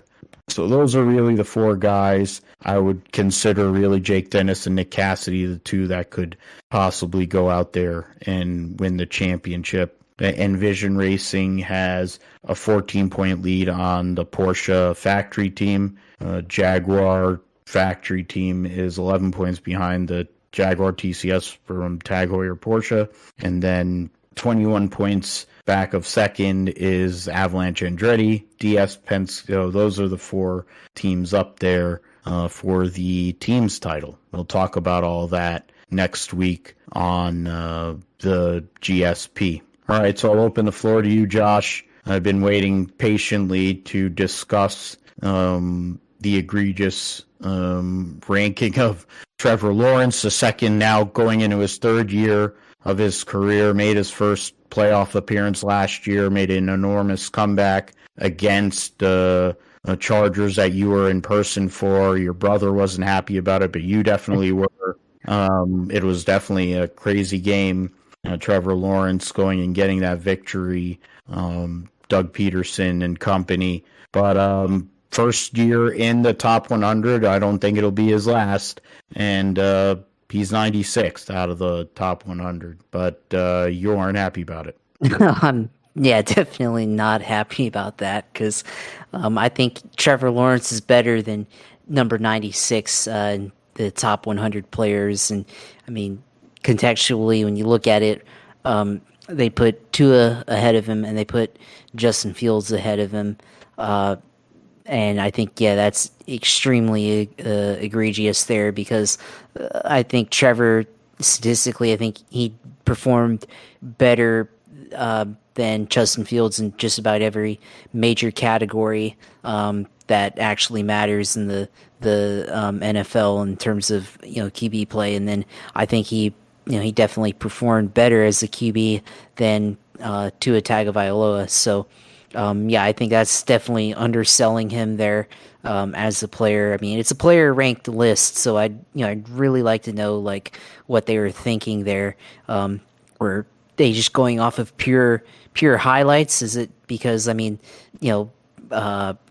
Tua has Tyreek Hill behind him or alongside him that maybe inflates his plays look like because he's a human highlight reel, and Tyreek Hill, Justin Fields, has made a lot of moves on the field with his mobility and everything, but he still took a lot of sacks, and he had 8 rushing TDs and 1,000 yards. But I mean, let's look at from a QB perspective. I don't understand how Trevor is ranked below them. I mean, and then also I told you earlier before we started, back in 2016, the top 100 players of 2016, Blake Bortles was ranked number 56, and he had 4,400 yards, 35 touchdowns, and 18 picks. So and a lot of those were in garbage time when they were playing behind. I mean, he had a few wins there where he came from behind, but that year the Jags were 5-11, and back then, I mean, it's like, oh, it was pretty good, or I thought he was going to be pretty good, but it was like, well, we got to clean up the mistakes, and those never got cleaned up, and of course Blake is retired now and everything, but Trevor Lawrence in one season, if you compare that, his second season, and back then 2015 Blake Bortles' second season, I mean, Trevor's done way better, and he proved he was the franchise. Took the team from a 2-6 record where a lot of that was somewhat because of him making mistakes, and then he cleaned up his game by country mile and led them to the playoffs, and had the comeback win against the Raiders, had comeback win against the Baltimore Ravens, the Cowboys. Comeback win against they defeated Tennessee in Tennessee. They defeated them at home to win the playoffs. And then of course the playoff victory against the Chargers, coming back from 27-0 and 4 picks and everything, and putting the entire team on your back. I mean, I don't understand how that's I mean, that should be higher than 96. I mean, I feel like you should at least be in the 50s, let's say. We'll say the 50s. I mean, I feel like that's probably reasonable. So yeah, that's what I think. I mean, I don't understand that. Yeah, that's what I'm, I guess, as a fan, incensed about theirs. So, but of course, I think, he'll be, ranked higher next season, more than likely, and everything. And, 96, through 80 or 100 through 80 in the NFL players list, I feel like it's for those guys that are, on the edge of being great, right? And they haven't yet proved themselves, or they're good enough to be on the list. And I feel like Trevor, he's already proved himself and everything. So I feel like that's egregiously low. And I mean, they're really selling the Jaguar stock low, so I guess buy high. So when they come up on the rise and go, raise their price, I mean, we'll all be rich, I guess. But mean, it's interesting. And I mean, freaking Dalvin Cook, who's a free agent right now, and I mean, he's not even on a team, and he did drop 60 spots on this list.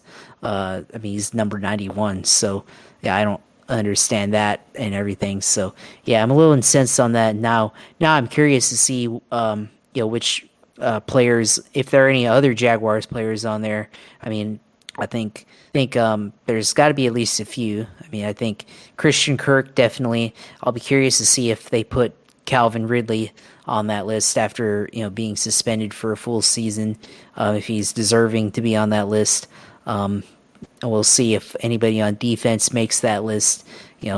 So we'll see how it goes. But yeah, it's definitely definitely a massive underselling, I think, of how he performed based on when he went from 21, the dumpster fire with Urban Meyer, to thriving under Doug Peterson's offense. Yeah, and it's just the start of what many believe will be a very long career, and hopefully one that Shad and Nick Khan brings a lot of people to the seats in Jacksonville, and continues that franchise brings it back to some of the glory years of the late 90s with Tom Coughlin, and then et cetera, et cetera. There's been times on and off for the Jags, but Trevor Lawrence is the real deal. We'll see what happens as this season goes on. I mean, 3 Miami Dolphins: Wilkins, Tagovailoa, Armstead, Zadarius Smith, from Minnesota to Cleveland this year. Then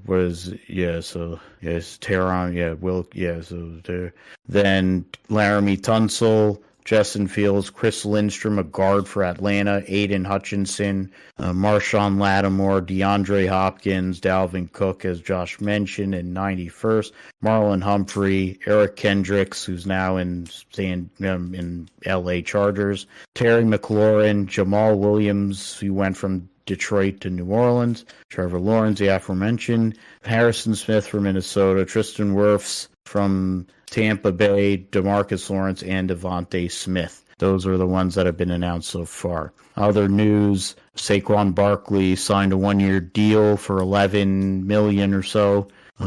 So he'll be a free agent next year. Justin Herbert agreed to a 5-year, $262.5 million extension with the Chargers. It sounds like they have extra incentives and pieces where you'd be staying for longer. The news has come out that Brock Purdy has been cleared to practice. So for everybody talking about the 49ers quarterback room and who's going to be the starter, well, a lot of that drama has theoretically been removed now, because Brock Purdy's going to be practicing, albeit not every day, but he'll be involved at the start of training camp here. But it doesn't mean there won't be a fight for the backup role, whether that's going to be Trey Lance or Sam Darnold. And there's definitely people in both camps for who would be that next guy. And with the Niners' great history with injuries, they might keep both of them, to be fair, and they probably would be smart if they did. On the flip side, a guy who's definitely going to be on the top 100 list, Nick Bosa, is waiting on a new contract, getting a contract extension, one of the best defensive players, period. One of the best pass rushers, et cetera, waiting on a new contract before he comes in. So that's really the news there. Mention the top 100, brought up. Yeah, so then also Jimmy Graham signed back with New Orleans. So good for him. Trayvon Diggs, 5-year, $97 million extension, the cornerback for the Cowboys. So, so that's news. Jonathan Taylor has been put on the physically unable to perform list, and that's not good news for people who have him, that's for sure. We have him on our dynasty team, myself and Vic. And then, there's an issue.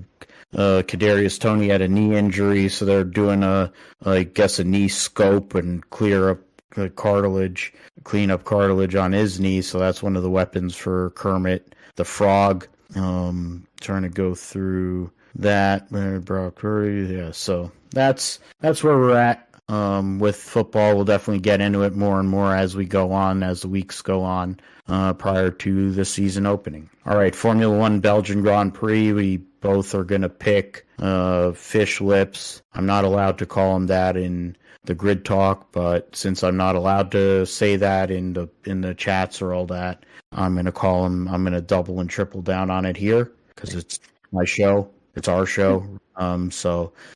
Fish lips. Trying to go back. I had the first pick, so Josh, you can start with the Belgian Grand Prix picks. I'm gonna go actually just repeat. So you can just copy and paste this from what we did last week. So fish lips, Checo, Lando. That's what I'm gonna go with for this week.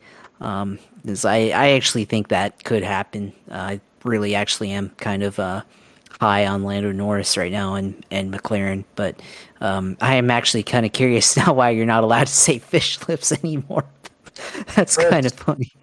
Well, they think it was something about they have the bylaws within whatever and posting, and I think it's because it's in reference to person's appearance and not insulting a person's appearance, but. And I get that, and I mean when you're talking about a vapid, empty cocksucker who is a terrible winner, and his team are the worst winners that exist in motorsports, I'm not going to stop calling him fish lips, and I'll call him. I won't reference his name. I'll call him the current world champion. I'll call him whatever, but I'm not going to say his name like that. I refuse. Generally.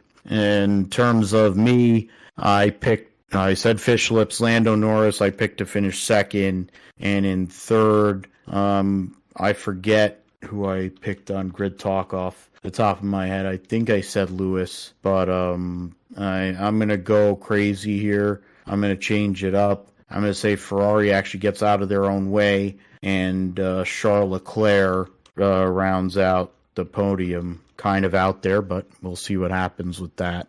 The Cup and trucks will be at Richmond, Xfinity at Road America. I want to save. I think. Well, we should. I guess we can do trucks here. All right. So Cup trucks. I can't spell at Richmond and Xfinity at Road America. So we'll start with the Truck Series, the season regular season finale. Yes, in the end of July is a regular season finale for the Truck Series with the amazing schedule that they have. The Worldwide Express 250 at Richmond, no entry list because for whatever reason it's it's on Racing Reference. It is on Racing Reference, okay, because it is a NASCAR-based site, so they own the site, so it makes sense. That's the entry list. Okay, all right, thanks for that. So 38 for 36 spots right now. Both Reun trucks don't have a driver. They don't even have a crew chief listed. The 20 for Young's is got no driver, and the 22 with Kevin Sawinski's team doesn't have a driver. William Sawalich, Will Rogers in the 0-2. Sawalich driving the 1. Trying to go through some of these here. Trey Hutchins making limited appearances. Boyd in the 12. Brian Vargas back in the 30 this weekend. Bailey Curry in the 41 for Nice.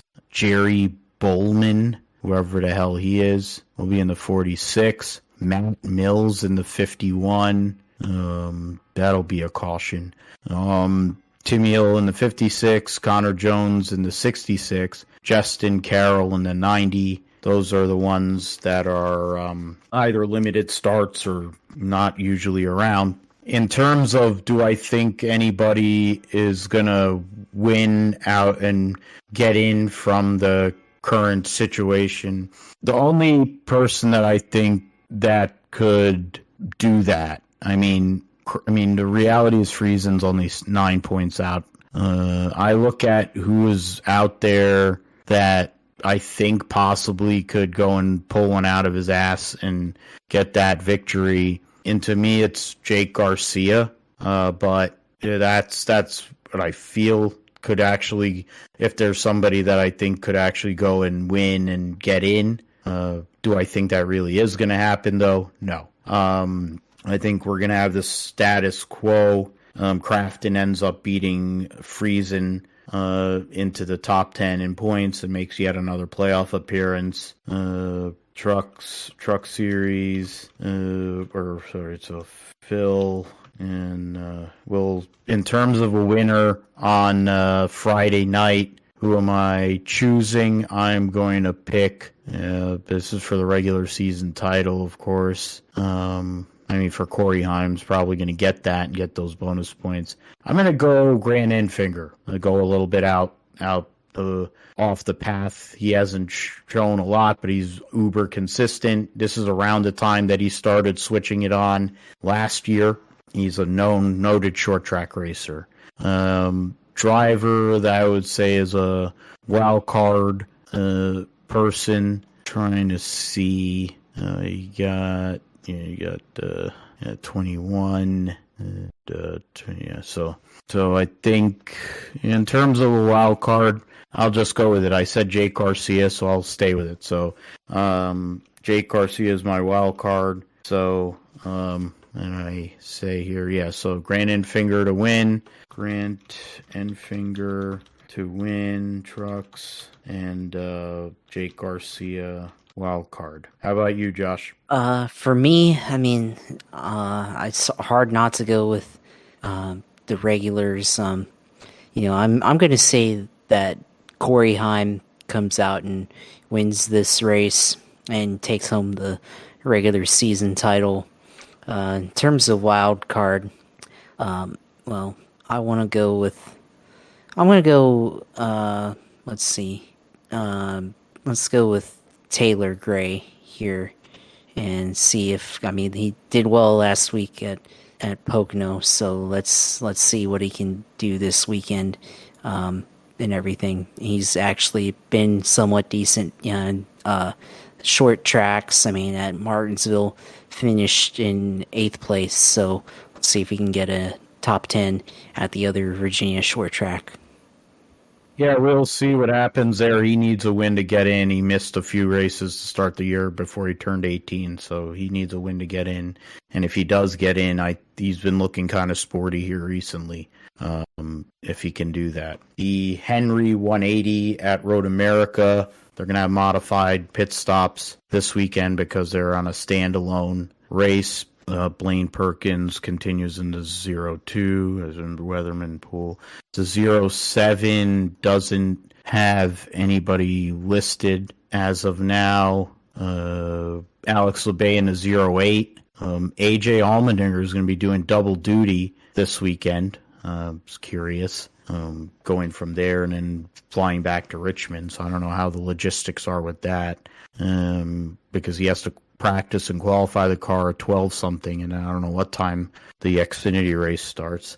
Connor Mozak will be in the 19. Sage Karam driving for Sam Hunt. And Stanton Barrett running the 35 for Emily Gase. Joe Graff in the 38 for RSS. You got Brad Perez going to be back in the 44 for Alpha Prime. Leland Honeyman in the 45. Right now, nobody listed for either the 53 for Emily Gase or the 66 for Carl Long's team.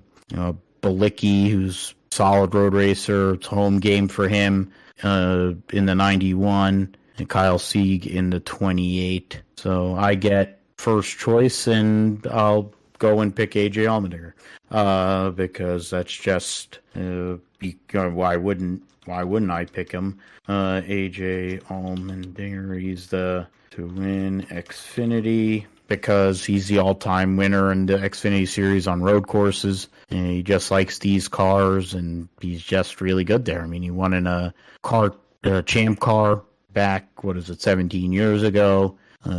He's really good at this racetrack. It's one of his best racetracks, period. The wild card, that's a little bit more of a tough choice there. Trying to see here, you got 23, so 22, 23, because they've missed a couple of races.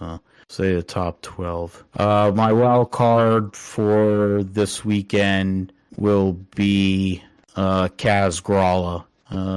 No, he's been a pretty decent road racer.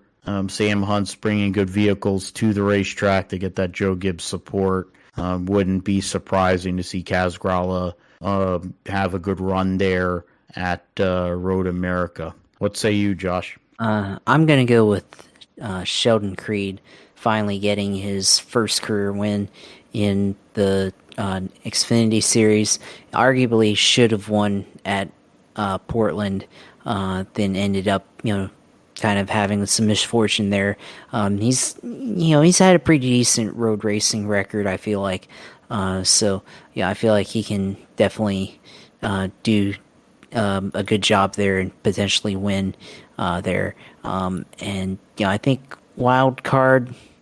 Let's see. There's a lot we could go here, but I will go with Sage Karam here in the Sam Hunt car.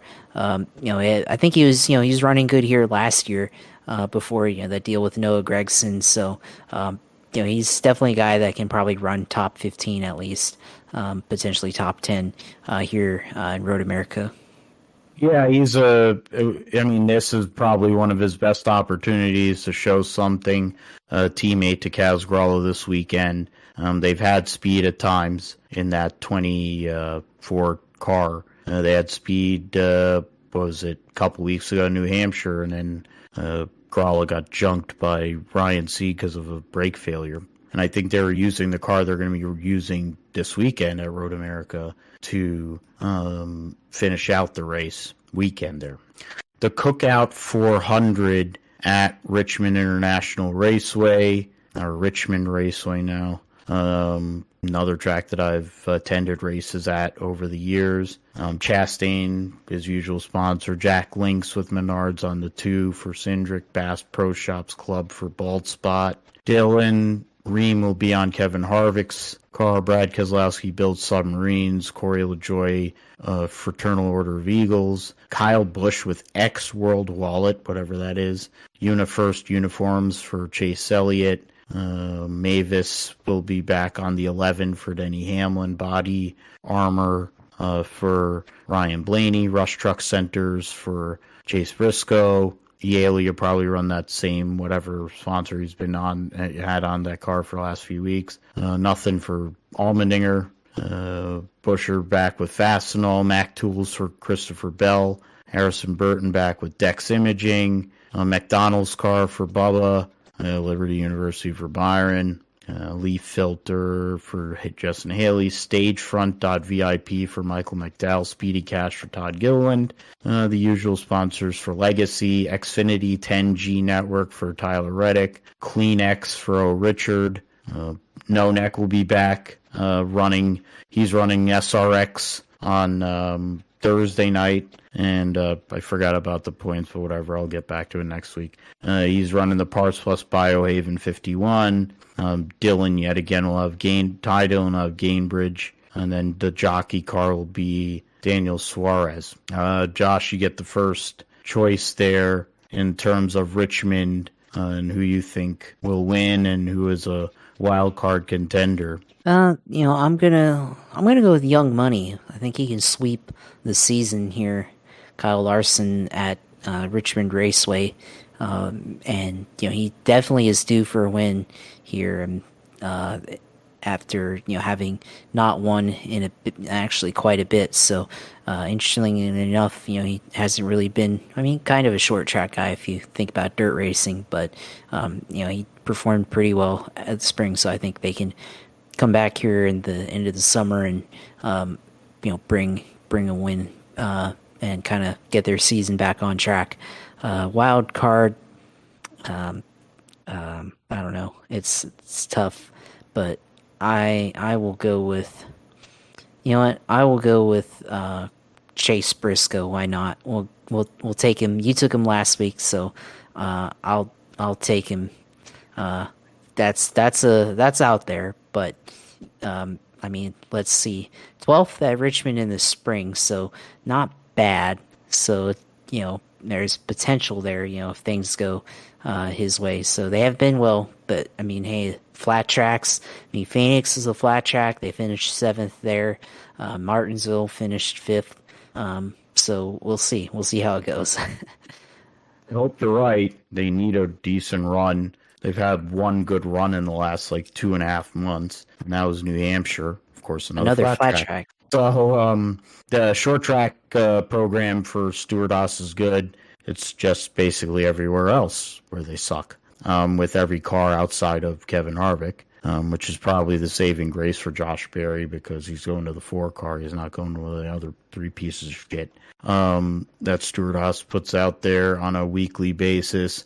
For me, Truex was trying to win at one of his many home tracks. Get that at Pocono. He wasn't able to. I'm going to say he goes and wins at Richmond, though, this weekend. Or did I pick him? I didn't pick him, or I did pick him last week. Okay, you know what? I'll throw an audible, and I'll call an audible, and I'll say Christopher Bell. Christopher Bell, I'll pick to win the Christopher Bell to win Cup. He's a good short track racer. He's solid, and they've been on and off here. They're 4th in points overall. They're definitely giving up a lot of playoff points right now. So this is a time to start kind of mining and doing what they have to do to prop up their playoff points situation. This is an opportunity race for that at Richmond. My wild card pick for this weekend, I mean, Bowman has won there before. I'm not sure about Elliott. I'm going to go with, based on absolutely, well, it's just, I'm going to go with Suarez because he's going to be motivated to make up for last weekend, finishing dead last tailback in an incident not of his own doing, and get himself back into the 16 that would make up the playoff grid in the Cup Series this year. And so that's that for the previews and picks. Josh, let us know about your go-karting exploits and what's going on in the world of sim racing, iRacing and all. Yeah, of course. I mean, I showed you what I was doing last Sunday at Bushnell Motorsports Park down in South Florida. Down kind of like an hour south of Ocala off of I-75. So I drove out there, and it was raining on the way there. It was raining when I got there. Got there about an hour early, and then kind of chilled out in Starbucks for a bit and watched a bit of the race there on my laptop, and then went in there, and it was still, the rain had let up mostly, but it was still pretty damp and everything. And I talked to the event guy, Paul Lopez of Track Sports. Talked to him, if we were still good, and he said, hey, we're still good, and said, hey, you came all the way out here, from Melbourne and everything to come out and do this. So it was being able to do that, and it was a bit wet. So started out on the 15 horsepower go-karts, and that was pretty tough because at first, trying to figure out how to get started, have to figure out how to get the ignition going. Stalled out. I spun out and stalled out once on my first lap out there, and had to be pushed back to the pits. And then I had to figure out how to start it up again, and quickly learn how to start up the you know, if I stalled out, all you do is just hold the starter and give it some gas and it'll go and everything, and then try to just go in the rain, trying to find a good line in the wet. Spun out a couple of times.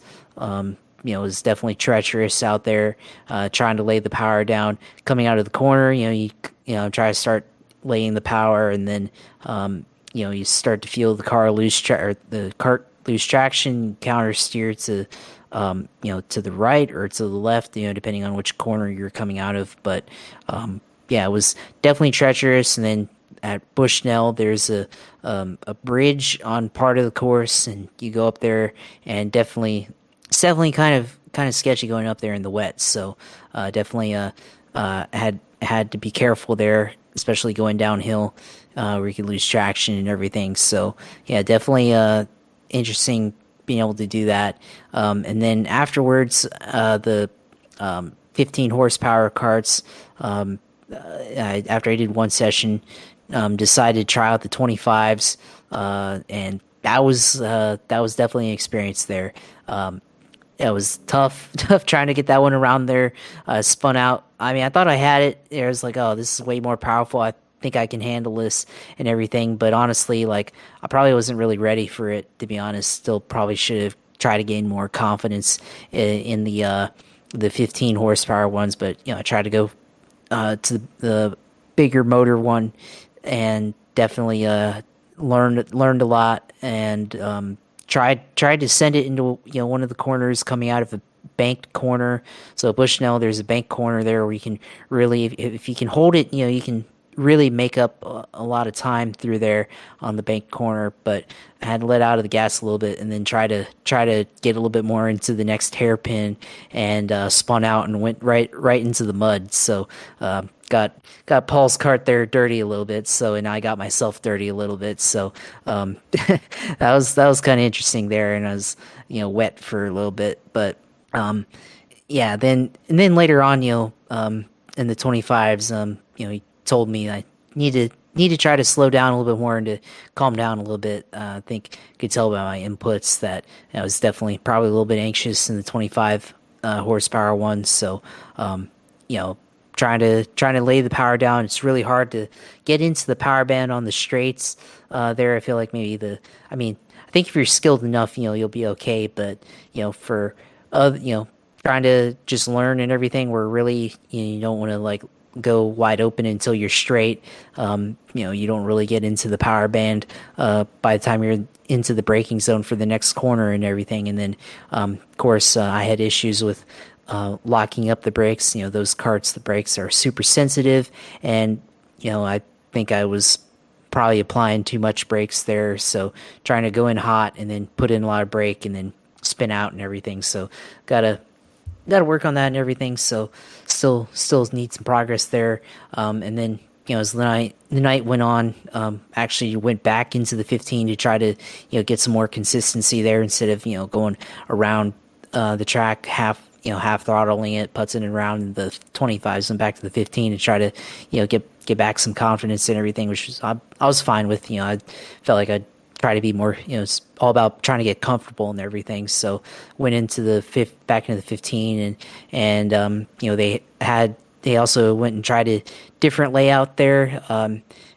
Instead of going around the full course, there's kind of cut the race there, the track there, you can do different layouts, and we just changed up the layout, moved some cones around and everything, and then went out in the 15s and went out for the rest of the night and tried to get comfortable in there. So was able in the 15s, was kind of able to hold it wide open through the bank corner into the hairpin there. So definitely felt better in the 15s, but still got a lot of progress I feel like I need to make up. The last session we went back to the full course layout, and I feel like probably could have gained more on. Honestly, I think because maybe the fact that it was wet at the beginning on the full course, and then not really having a lot of time on the full course, and then also it was the full course layout that I've ran before this track and the rental carts there,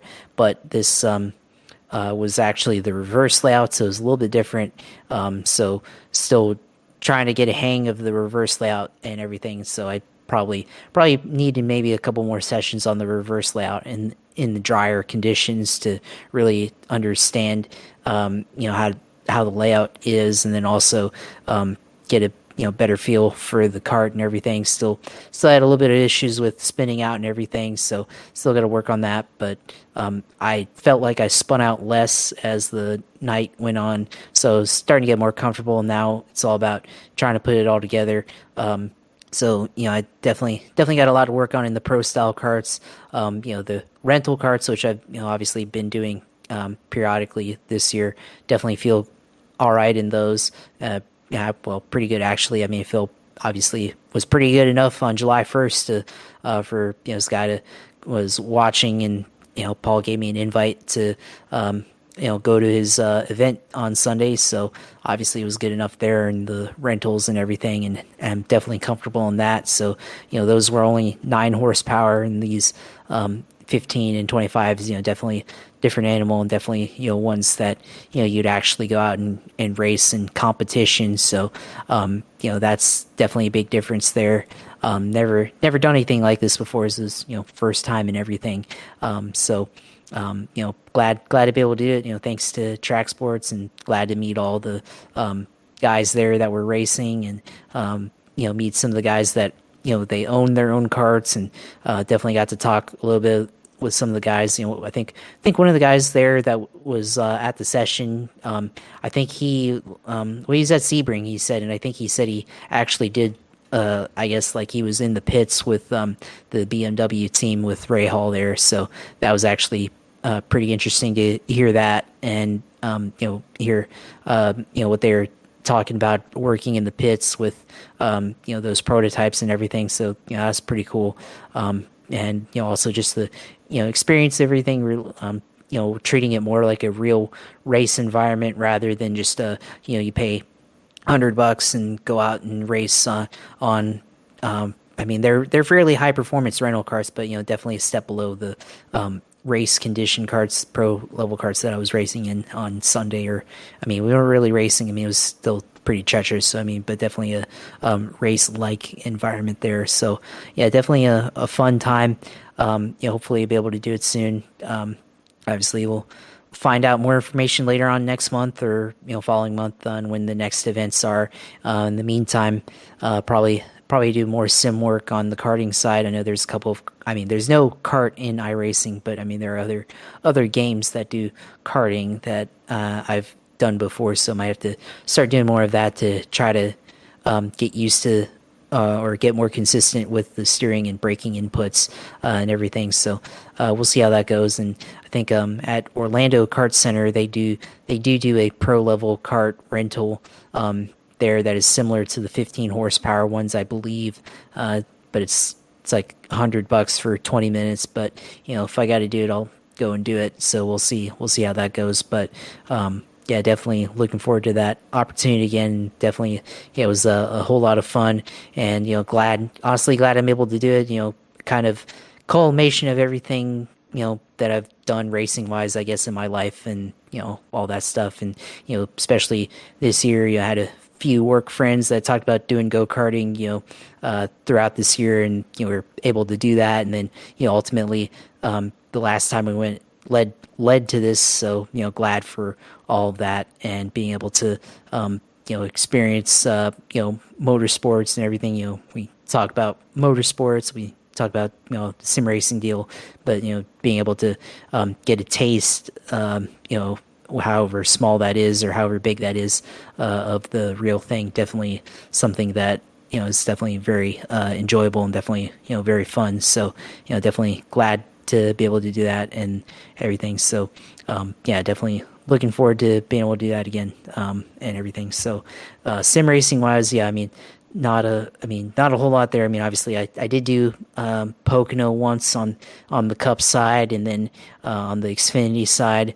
The Xfinity side, was in the top 10 on the final restart, and then got loose off of turn one and went right into the wall.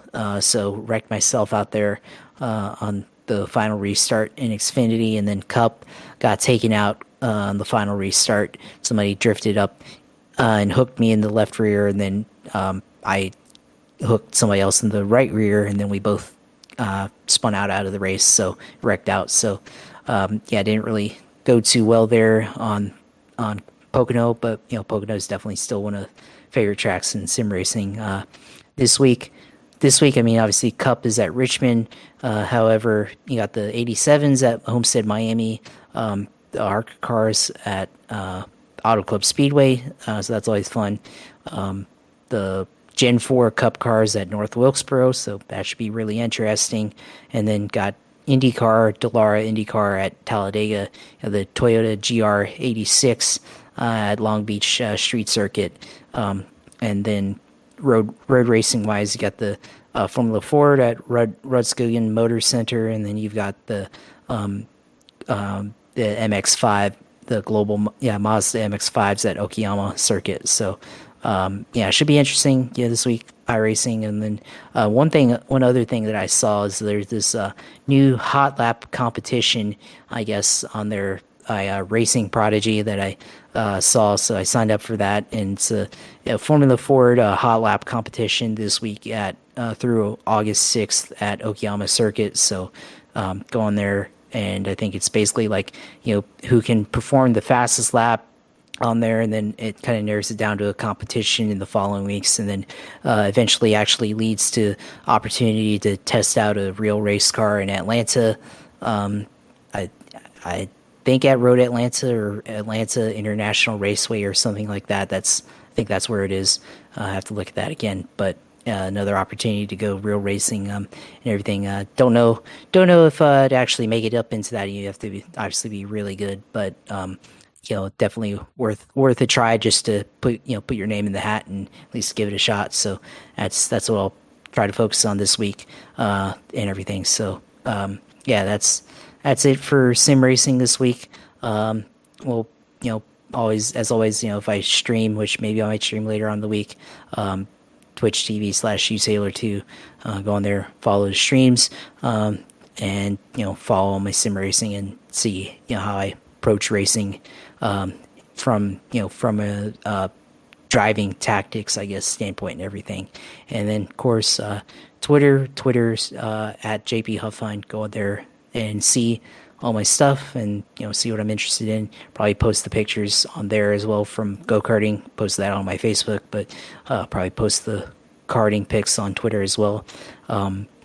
Definitely retweeting the sentiment from the Jacksonville Jaguars of Lawrence being disrespected by the rest of the league. So definitely feel that sentiment there, of course. So definitely see all the stuff that I have and opinions shared or agreed with and otherwise. So go on there and follow.